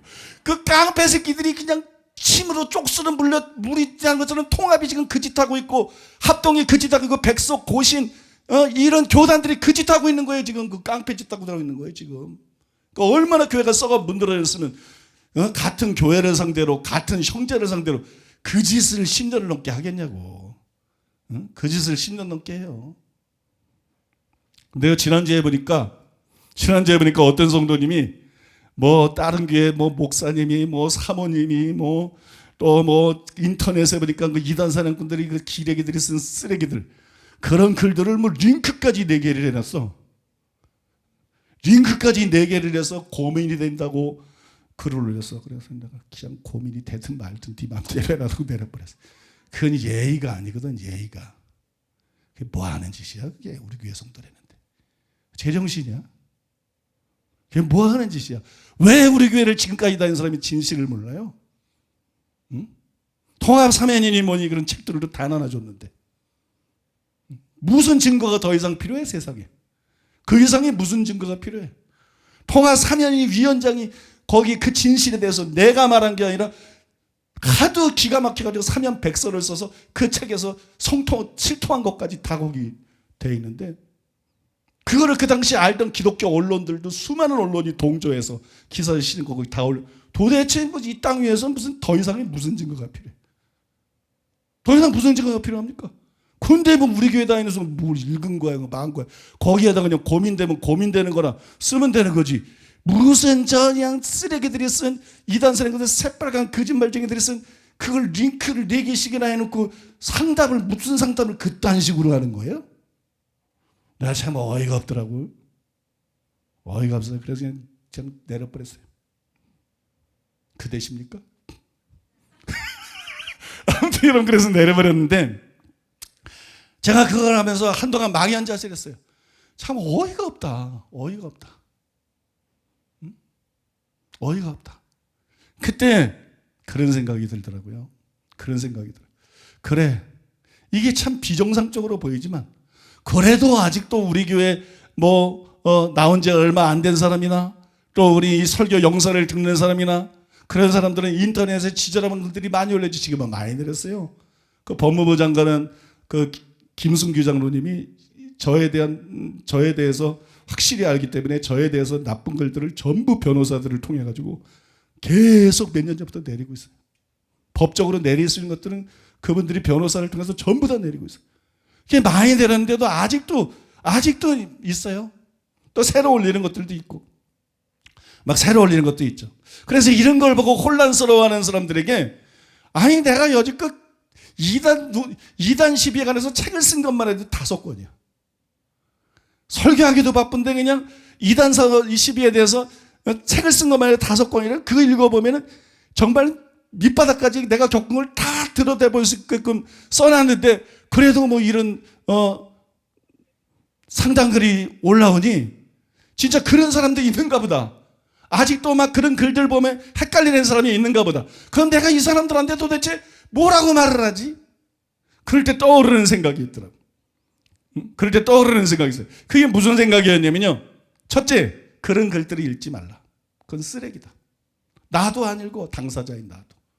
내가 여러분 여지껏 그 사람들이 쓴 글을 읽었으면 난 벌써 죽었어요. 스트레스 받아서 난 벌써 저 고변승호 목사 해가지고 사람이요 이게 읽어보면 완전히 새빨간 거짓말인데 목사라는 것들이 거짓말하고 있어. 기독교인이 이게 한두 건도 아니고 그거 보면요 어떻게 사람이 제명해 삽니까? 그래서 저는 안 읽어요. 여러 해 전부터. 아예 안 읽어. 개는 짖는 게 개지. 개 짖는 거를 내가 뭐 하려고 보고 스트레스를 받나. 저건 마귀에게 속한 자니까 그냥 본능적으로 맨날 저렇게 양심도 없고 하이면서 거짓말하는 것들. 그것 때문에 내가 목회를 못해. 내가 살질 못해. 그래서 아예 안 읽어. 나도 안 읽는 거를 그대들이 왜 읽냐고. 응? 본인인 당사자도 궁금하지도 않고 관심도 없고 안 읽는 거를 그대들이 왜 읽으시고 상담을 하시고 링크까지 해놓으시냐고. 저희가 뭐냐고 도대체. 링크까지 해놓으시냐고. 이 얘기 먼저 하고 싶고요. 그 다음에 제가 두 번째로 하고 싶은 얘기는요. 정말 그것 때문에 스트레스 받는데 그게 탁 영에서 떠오르더라고요. 타교단에 어떤 목사나 어떤 전도사가 그 사람이 훌륭한 사람일 수도 있어. 인격적으로.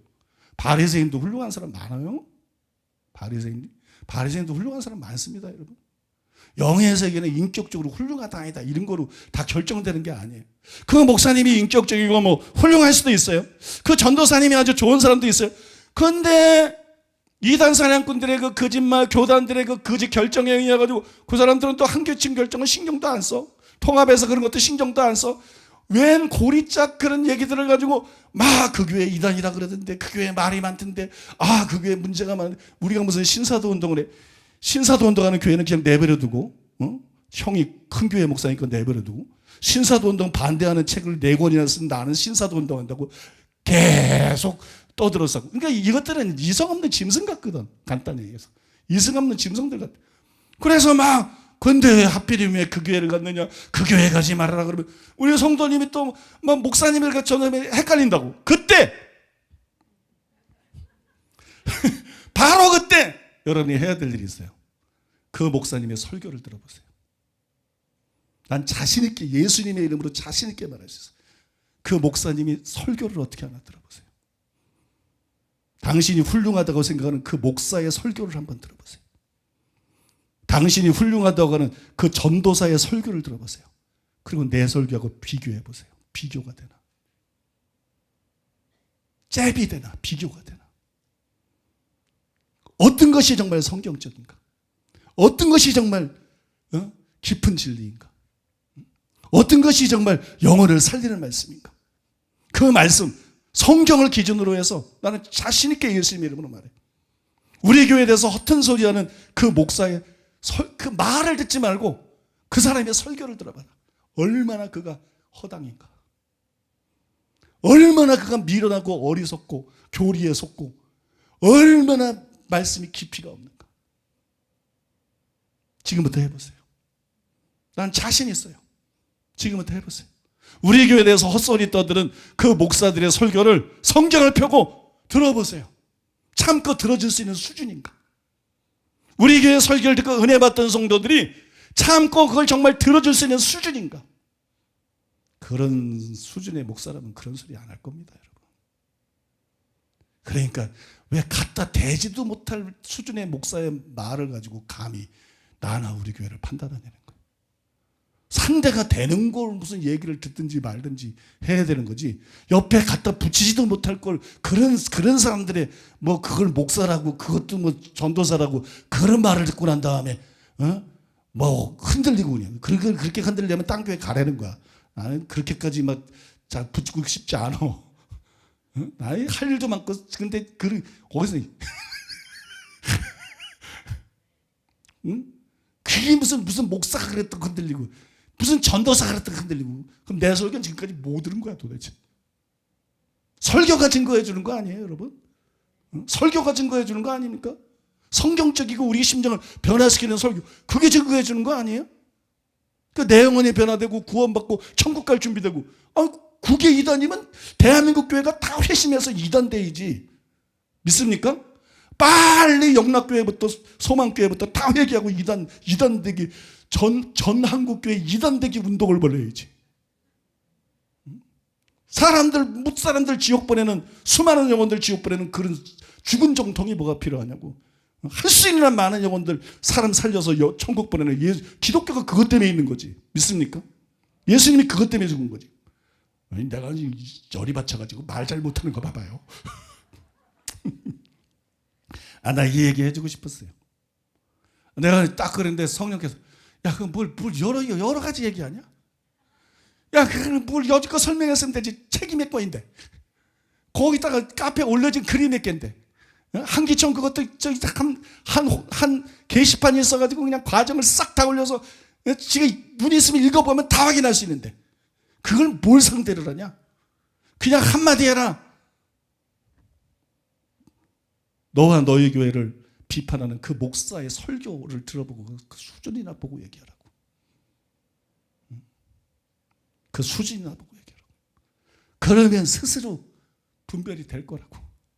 그 사람들이 그 목사의 말이나 전도사의 말을 듣는 게 아니라 그 사람의 설교를 듣고 그 다음에 성경으로 분석해보고 우리 교회 설교를 두면 누가 진짜인지 누가 하나님의 종인지 누가 제대로 설교하고 있는지 어느 교회가 진짜 성경적인 진짜 정통인지 스스로 알게 되고 다시는 그 사람들의 말에 귀 기울이지 않게 될 것이다.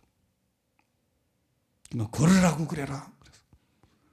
그래서 제가 그러라고 그러는 거예요 지금. 여러분 다시 본론으로 돌아와서 절대로 거짓말하지 마세요. 정직한 사람이 되고 어떤 형태의 거짓도 멀리하세요. 제 말은 여러분 거짓말은 물론이고요 과장도 하면 안 된다는 거야. 과장하지 마세요. 하려면 부장하든지. 아무튼 과장도 하지 말라는 거. 조지 스토먼트의 위글스워스 하나님과 함께 동행했던 사람 그 책에 보면 이렇게 쓰여 있어요. 스미스 위글스워스는 말은 거칠었지만 그는 말씀의 사람이었습니다. 한 번은 그가 한 젊은이에게 도움이 필요하면 와서 도와주겠다는 약속을 하였습니다. 그 얼마 지나서 그 젊은이가 도움이 필요하다고 멀리서 가까운 거래 굉장히 먼 곳입니다. 멀리서 전보를 보냈습니다. 스미스 위글스워스는 자신의 돈으로 미국 서부 해안까지 동부까지 큰 회중으로부터 작은 회중에 어려운 그룹에 이르기까지 여행을 하였습니다. 왜냐하면 그렇게 하겠다고 말을 했기 때문입니다. 그는 하나님께 자신이 무엇이든지 사실 그대로만 말하지 과장하지 않게 도와달라고 간구했습니다. 그를 알고 있던 많은 사람들은 그가 자신의 많은 경험 가운데서 이 말을 하나씩 수없이 반복하는 것을 들었습니다. 그들은 그의 이야기가 조금씩 과장되는 것을 결코 듣지 못했습니다. 그는 결코 사실을 변경하지 않았습니다. 한 번은 한 부인이 위대한 복음 전도자 드와이트 무디에게 와서 자신의 과장하는 버릇을 고치게 해달라고 기도를 부탁했다고 합니다. 그때 무디는 이렇게 말했습니다. 과장이라고 부르지 마십시오. 거짓말이라고 불러야 됩니다. 이것이 바로 위글스워스가 이야기를 그릇하게 만들려고 장식을 하고 색깔을 덧칠하는 것에 대해 가진 생각이었습니다. 그는 교회의 재적 인원에 대해서도 정직하였습니다. 등록교인의 수를 늘리기 위해 그냥 이름만 교인 명부에 더하는 것을 그는 믿지 않았습니다. 이렇게 썼어요. 여러분 맞습니다. 과장도 거짓말이에요. 거짓말도 거짓말이에요. 과장도 거짓말이에요. 그러므로 거짓말하지 않을 뿐만 아니라 과장도 하지 말아야 돼요. 과장하는 버릇 버려야 됩니다. 여러분 부끄럽게도 한국교회는 교인 수를 부풀려서 말하는 것이 일반화되어 있어요. 그 교회의 성도 3,000명이다 그러면 1,000명입니다. 그 교회의 성도 300명이다 그러면 10,000명입니다.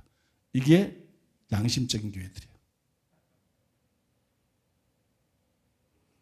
목사들이 우리 교회 성도가 몇 명이야? 여의도가 뭐 50만 70만 개뻥 그런 게 어딨어. 여러분 우리 교회가 뭐 몇 명이다. 그러면 여러분 목사들이 기본적으로 3분의 1로 깎아서 생각해요. 그게 일반적인 현상이야. 아주 예외적으로 정직한 목사님들이 여기저기 계시겠지만 이게 여러분 교계에서는 일반적인. 그러면요 진짜 썩은 사람들은 막 엄청 부풀립니다. 우리 교회가 성도가 몇 명이다? 딱 그만큼이야. 몇 명 참석했다? 딱 그만큼이야. 우리 부풀리지 않습니다. 저는 여러분 추측하는 거 아닙니다. 내가 여러분 타교단 목사들도 많이 하는데 모르겠어요.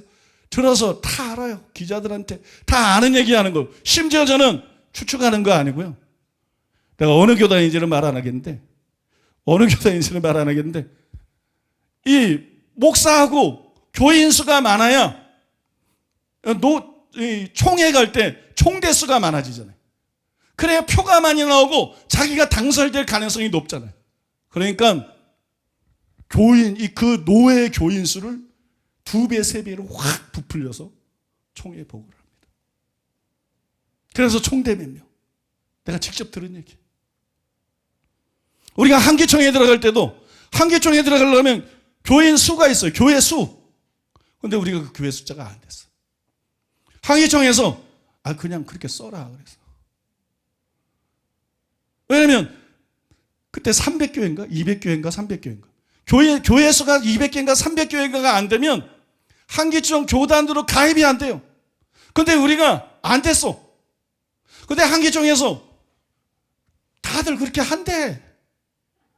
그래 내가 보니까 정말 교회도 작고 교단도 정말 작은데도 막 한기총이 들어와 있어. 뭐 미리 들어온 데도 있겠지만. 그래서 실제로 내가 그렇다는 걸 알겠더라고. 그래서 우리도 그렇게 쓰라는 거야. 나는 안 들어가면 안 들어가지 그렇게 안 써. 나는 차라리 안 들어가려면 안 들어가. 하나님 앞에서 양심 갖고 살아야지. 한기총 들어가겠다고 예를 들어 교회가 뭐 한 120개인데 300개라고 쓰고 막 이래? 난 그럴 수 없어. 난 그렇게 못합니다. 그런데 어떻게 들어갔습니까? 교회수가 안 되는데 어떻게 들어갔습니까? 우리는 공격을 많이 당하기 때문에요. 공격하는 사람들이 있기 때문에 뭐 우리는 봐주고 이런 것도 없어. 그러니까 그걸 반드시 채워야 돼. 근데 우리는 어떻게 들어갔느냐? 갑자기 아프리카에서 우리 교회로 들어오겠다고? 아프리카에서 그때 우리 교회로 들어오겠다고요? 그때 그냥 100개도 넘는 100 몇십 개 교회가 그냥 갑자기 우리 교회가 돼버렸어요. 그래서 그거 합해니까 넘더라고. 그래서 여러분 거짓말하지 않고 들어간 거예요.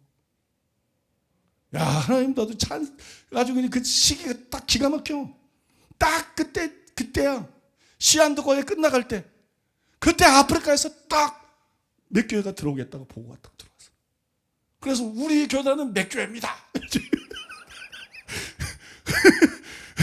그러니까 다른 목사님들은 뭐 그리고 얼마 전까지는 거짓말 못한다 그러더니 저 인간 거짓말하고 있는 거가 그런지도 모르겠어. 아니에요. 거짓말한 게 아니고 하나님이 그냥 기적적으로 그냥 탁 길을 열어버린 거예요. 믿습니까? 그래서 우리 교단 몇 개입니다. 그러니까 그럼 너 프라브람. 그래가지고 여러분 저 요즘 영어도 합니다. 세계화 시대에 너무 그렇게 외면하면 안 되겠더라고요. 그래서 여러분 교단에 들어간 거잖아요. 사랑하는 여러분,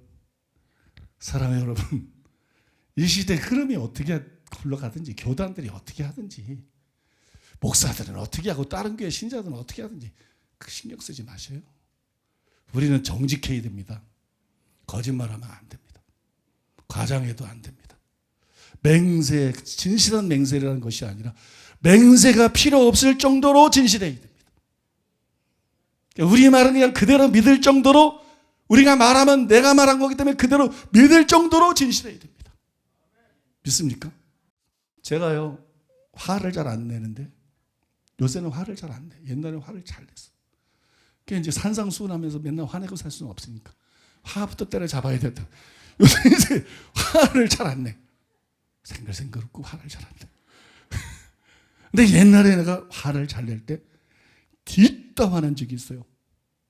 근데 왜냐면 내 말을 안 믿어서. 내 말을 안 믿어서. 뭐 이렇고 저렇고 다 그만두고 내가 말했잖아. 내가 그렇다고 말했잖아. 상황이 어쩌고 저쩌고 다 집어치고 내가 아니래잖아. 내가 그랬대잖아. 너 그거 안 믿으면 열받습니다.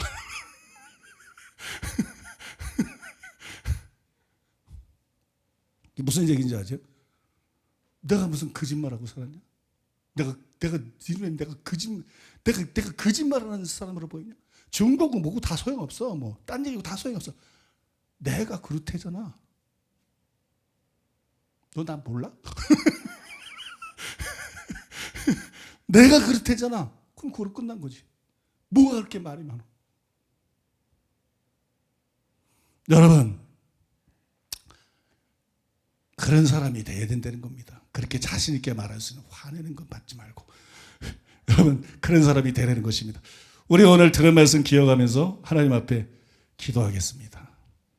들은 말씀 기억하면서 마음에 와닿고 찔려지는 그런 각종 제목들을 가지고 하나님 앞에 기도하면서 나가겠습니다. 기도하겠습니다. 하나님 아버지, 우리가 누구 앞에 서 있습니까? 하나님, 나의 생명의 주인은 누구십니까?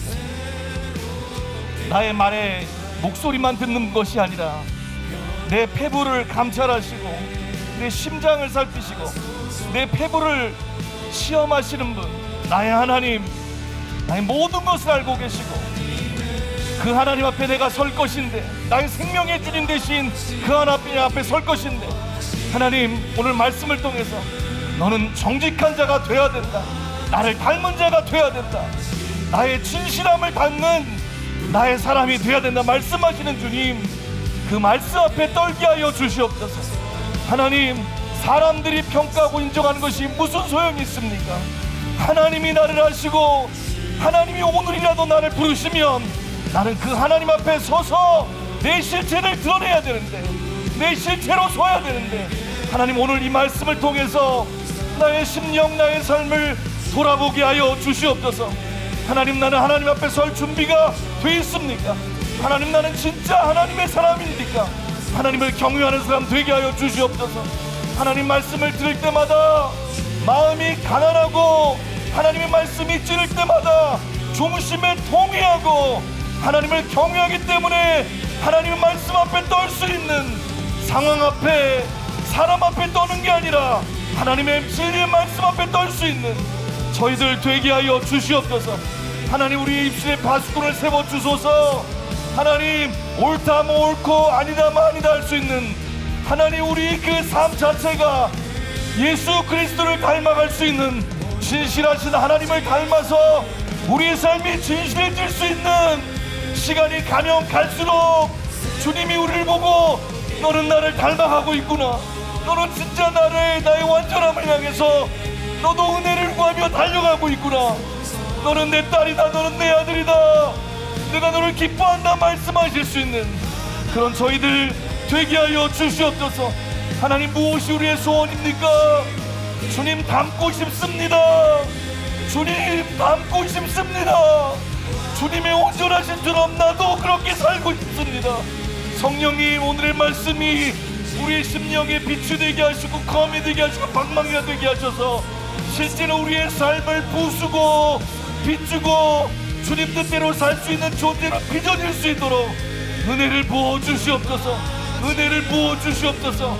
말씀을 들을 때마다 우리의 삶이 바뀌고 또 바뀌는, 그리고 주님 앞에 서서 정직하신 주님 앞에, 진실하신 주님 앞에 정직하고 진실한 삶이 될 수 있도록 하나님, 이 시간 은혜를 부어 주시옵소서. 하나님 아버지, 하나님이 보시기에 나는 지금 어떠한 존재로 보이고 계십니까? 주님이 보실 때 나는 어떤 존재입니까? 하나님, 거짓이 없으시고 진실하신 하나님을 닮기 원합니다. 그 하나님 앞에서 나도 정직한 사람이 되기를 원하고 진실하고 깨끗한 사람이 되기를 원합니다. 하나님, 나의 말은 사람들 앞에 얼마나 신뢰할 수 있는 말이 되고 있습니까? 주님, 나의 모든 언행 심사가 그리스도인으로서의 그 정체성을 드러낼 수 있는 보증이 되게 하여 주시옵소서. 내 삶에 어그러진 것들을 바로 세우며 하나님 앞에서 진실되고 바르지 못했던 모든 것들을 바로 잡을 수 있도록 주님 도와주시옵소서. 거짓이 없이 정직하고 진실하고 깨끗한 심령 되어서 진짜가 될 수 있는 사람 될 수 있도록 하나님, 우리를 도와주시옵소서. 아버지, 우리의 삶을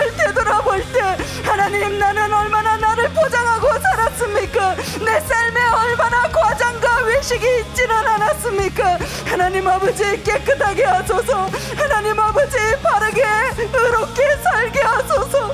완전하신 우리 하나님을 바라보며 하나님 안에 속한 자로 살아갈 수 있도록 도와주시옵소서. 하나님 위기를 모면하기 위하여 둘러대었던 모든 거짓말들은 없었습니까? 하나님 아버지 나를 포장하기 위해서 과장된 말들은 없었습니까? 이 모든 것들이 거짓의 아비 마귀의 속성을 닮았던 나의 모든 지난날의 잘못된 습관들이 이제는 완전히 내 삶에서 뿌리가 뽑힐 수 있도록 하나님 새롭게 하시옵소서. 하나님 앞에서 정직하고 바르게 살 수 있도록 나의 모든 죄된 습관들이 다 뿌리가 뽑히게 하여 주시옵소서. 나의 심령을 살피시는 하나님 앞에 내 속에 숨어있는 찢기까지도 완전히 제거될 수 있도록 하나님 말씀 앞에 빛으로 우리를 살피고 은혜 위에 은혜를 더하시옵소서. 그래서 온전한 자로 설 수 있도록 하나님 닮은 자로 살아갈 수 있도록 하나님 우리에게 오늘도 은혜를 베풀어 주시옵소서. 아버지여, 오늘의 말씀을 통하여 아버지 하나를 신기시고 새롭게 하여 주시옵소서. 하나님 앞에 아무런 맹세가 필요 없는 자로서 주님 앞에서 그렇게 정직하게 살아가게 하여 주시옵소서. 하나님이여, 수많은 사람들이 어떻게 살아갈지라도 아버지여 자기 자신을 포장하고 과장하며 하나님이여 거짓된 입술로 자기 자신을 변호하려 할지라도 하나님 앞에서 나는 그렇게 살지 않기를 소원합니다. 하나님이여 양심적으로 살아가기를 원하고 바른 말씀 참된 진실이 내 삶 가운데 그대로 내가 그러한 존재가 되어 살아가기를 간절히 원합니다. 아버지의 말씀으로 나를 비추어 주시옵소서. 하나님이여, 주님은 나를 변호하실 수 있는 사람이 되게 하시고 아버지와 내 안에 있는 모든 거짓들, 사탄이 주는 모든 유혹들이 하나님의 시간에 내가 그 모든 것들을 완강히 부인하고 거절하며 아버지 온전한 진실 속에서 진실만을 말하며 절대로 맹세가 필요 없는 그러한 존재로서 살아갈 수 있도록 하나님이 이 시간에 은혜를 부어 주시옵소서. 온전히 주님 앞에 결단합니다. 모든 거짓들이 내 안에서 완전히 뿌리 뽑히게 하여 주시옵소서. 하나님의 말씀이 1.1핵도 변하지 않으시는 말씀이고 하나님은 시검치 않으시는 분이신 것을 찬양합니다. 우리가 하나님을 믿을 때 그 말이 진실하시기에 우리가 그 말씀을 믿고 나아간다면 우리의 구원은 반드시 이루어지는 것입니다. 하나님, 우리가 하나님을 닮을 때 내 말이 그 자체로 진실일 때 하나님, 내 말을 통하여 많은 영혼들이 하나님을 볼 수 있을 것입니다. 하나님, 그렇게 하나님을 전할 수 있도록 하나님의 말씀 앞에 내가 오늘도 진실하게 서게 하시고 하나님 내 삶을 돌아보게 하시고 하나님 영혼들을 위하여서라도 하나님 진실로 하나님을 닮은 자가 되게 하여 주시옵소서. 하나님의 모습이 내 안에 온전히 이루어지기를 원합니다. 하나님 닮은 사람 되기 원합니다. 하나님을 더 알기 원합니다. 하나님으로 채워주시옵소서. 주님으로 채워주시옵소서. 주의 성령으로 지금 채워주시옵소서. 아버지, 주님의 은혜로 이 시간 우리에게 함께하여 주시옵소서. 주님을 경외하는 영을, 주님을 경외하는 마음을 우리에게 부어주시옵소서. 우리의 말뿐만이 아닌 우리의 삶의 모든 것들을 통하여서 신실하시고 거룩하시고 인자와 자비가 많으신 예수 그리스도의 향기를 나타내며 살아가고 있는지 주님 앞에서의 삶이 되게 하여 주시옵소서. 주님 앞에서의 모습이 되어지고 언행 심사가 되어질 수 있도록 하나님 우리에게 이 시간 은혜 위에 은혜를 부어 주시옵소서. 하나님, 여호와를 경외하는 마음을 이 시간 우리 가운데 부어 주시옵소서. 하나님을 두려워하는 마음을 우리 가운데 부어 주시옵소서. 생명의 주관자이신 아버지, 우리로서는 머리카락 하나라도 한 트럭도 희고 검게 할 수 없나. 우리에게는 아무런 능력도 권세도 없지만 그 하나님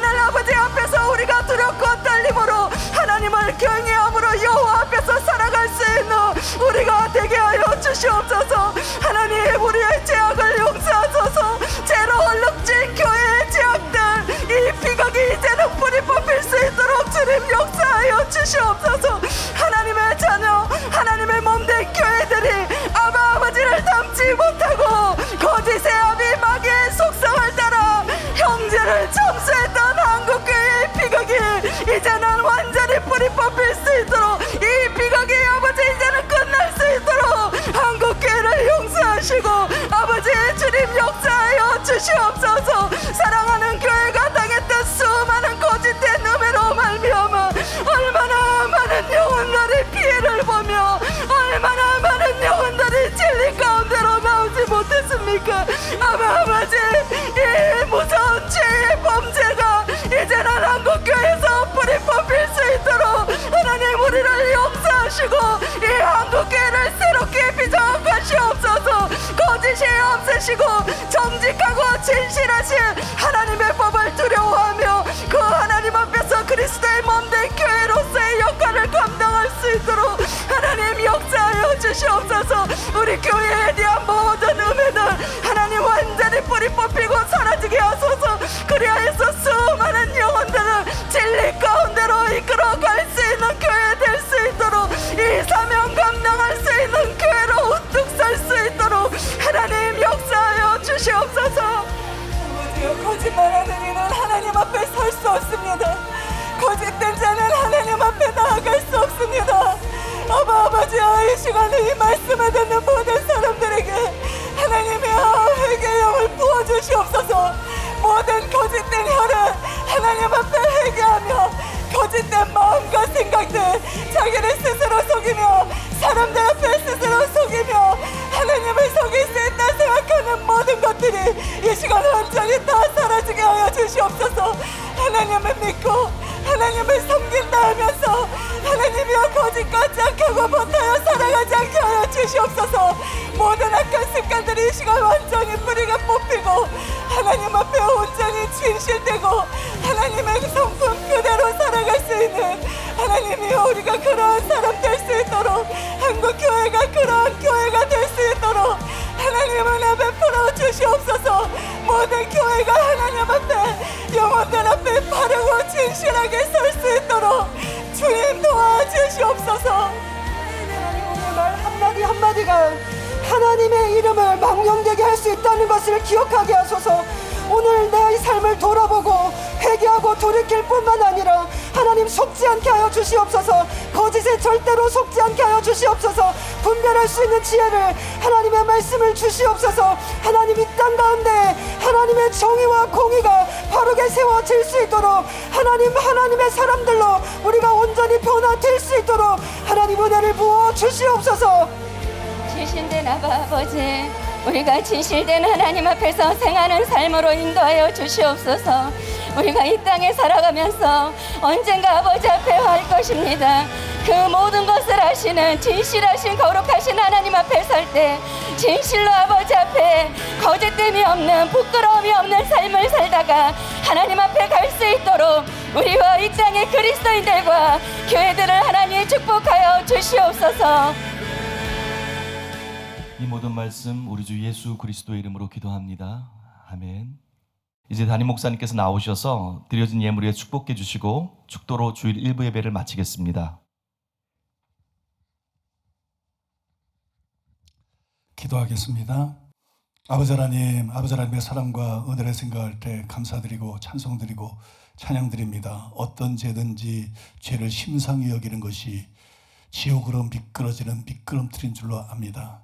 아버지 죄를 심상히 여기지 않게 하여 주시옵소서.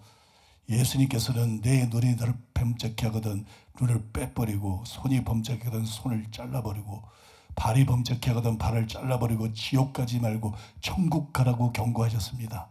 어떤 죄든지 그 죄가 정도를 넘어서면 우리를 지옥으로 끌고 갈 수 있다는 것을 기억하게 하여 주시옵소서.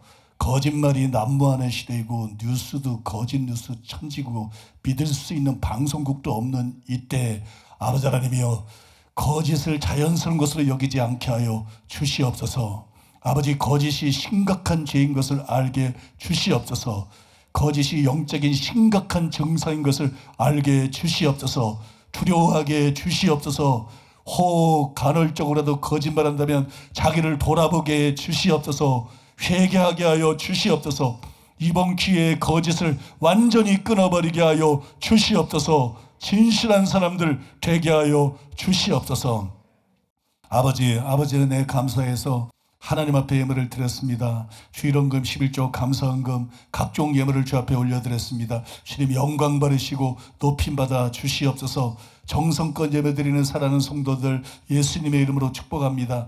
양손에 재물 얻을 능력이 지금 임하게 하여 주시옵소서. 재물 얻을 능력을 부어 주시옵소서. 심은 대로 풍성하게 거두게 하여 주시옵소서. 복의 근원 사명 감당할 수 있도록 아브라함에게 부어주신 큰 복을 부어 주시옵소서. 성도들이 잘되게 하여 주시옵소서. 손대는 일마다 성공하게 하여 주시옵소서.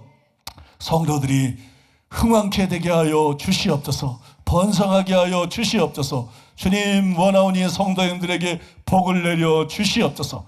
전 성도들에게 복을 내려 주시옵소서. 복을 부어 주시옵소서. 아버지 또한 원합니다. 성령을 사모합니다. 성령님을 갈망합니다. 성령님을 간구합니다. 밥 먹지 않고 살 수 없는 것처럼, 물 마시지 않고 살 수 없는 것처럼 성령 없이 우리는 영적인 삶을 살 수가 없습니다. 생명의 성령입니다. 생명의 성령을 부어 주시옵소서. 생수의 강입니다. 성령을 부어 주시옵소서. 성령을 부어 주시옵소서. 성령을 부어 주시옵소서. 지금 부어 주시옵소서. 지금 성령을 부어 주시옵소서. 지금 성령을 부어 주시옵소서. 지금 충만하게 주시옵소서. 지금 충만하게 주시옵소서. 지금 성령 충만 주시옵소서. 병약한 모든 사람들에서 기도합니다. 주님 모든 질병이 예수 이름으로 떠나가게 해주시옵소서. 예수 이름으로 질병은 떠날지어다. 예수 이름으로 고통은 떠날지어다. 예수 이름으로 치유될지어다. 예수 이름의 권세로 치유될지어다. 예수 이름의 권세로 치유될지어다. 예수 이름으로 유혹하고 범죄하게 만드는 악하고 더러운 영들은 예수 이름으로 묶임을 바를지어다.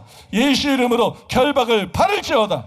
예수 이름으로 묶임을 바를지어다. 예수 이름으로 결박을 바를지어다. 예수 이름으로 손떼고 물러갈지어다. 떠나갈지어다. 우리 자신에게서, 자녀들에게서, 가족에게서 예수 이름으로 떠나갈지어다. 모든 목회자에게서, 모든 성도들에게서 예수 이름으로 떠나갈지어다. 묶임받고 물러갈지어다.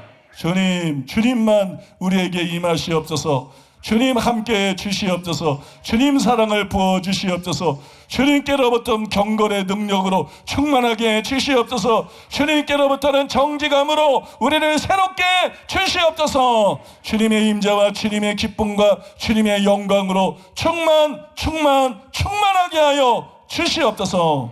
예수님의 이름으로 축복하며 기도하옵나이다. 아멘. 지금은 우리 주 예수 그리스도의 은혜와 하나님 아버지의 사랑과 성령님의 교통하심이 거룩한 주를 말해서 주님을 예배하고 돌아가는 사랑하는 성도들의 심령 위에, 가족과 자녀와 사업 위에, 몸된 교회와 서울 시민과 북녘 땅에 굶주린 동포들이, 이스라엘과 아프리카와 열방들 위에 이제로부터 영원토록 함께 있을지어다. 아멘.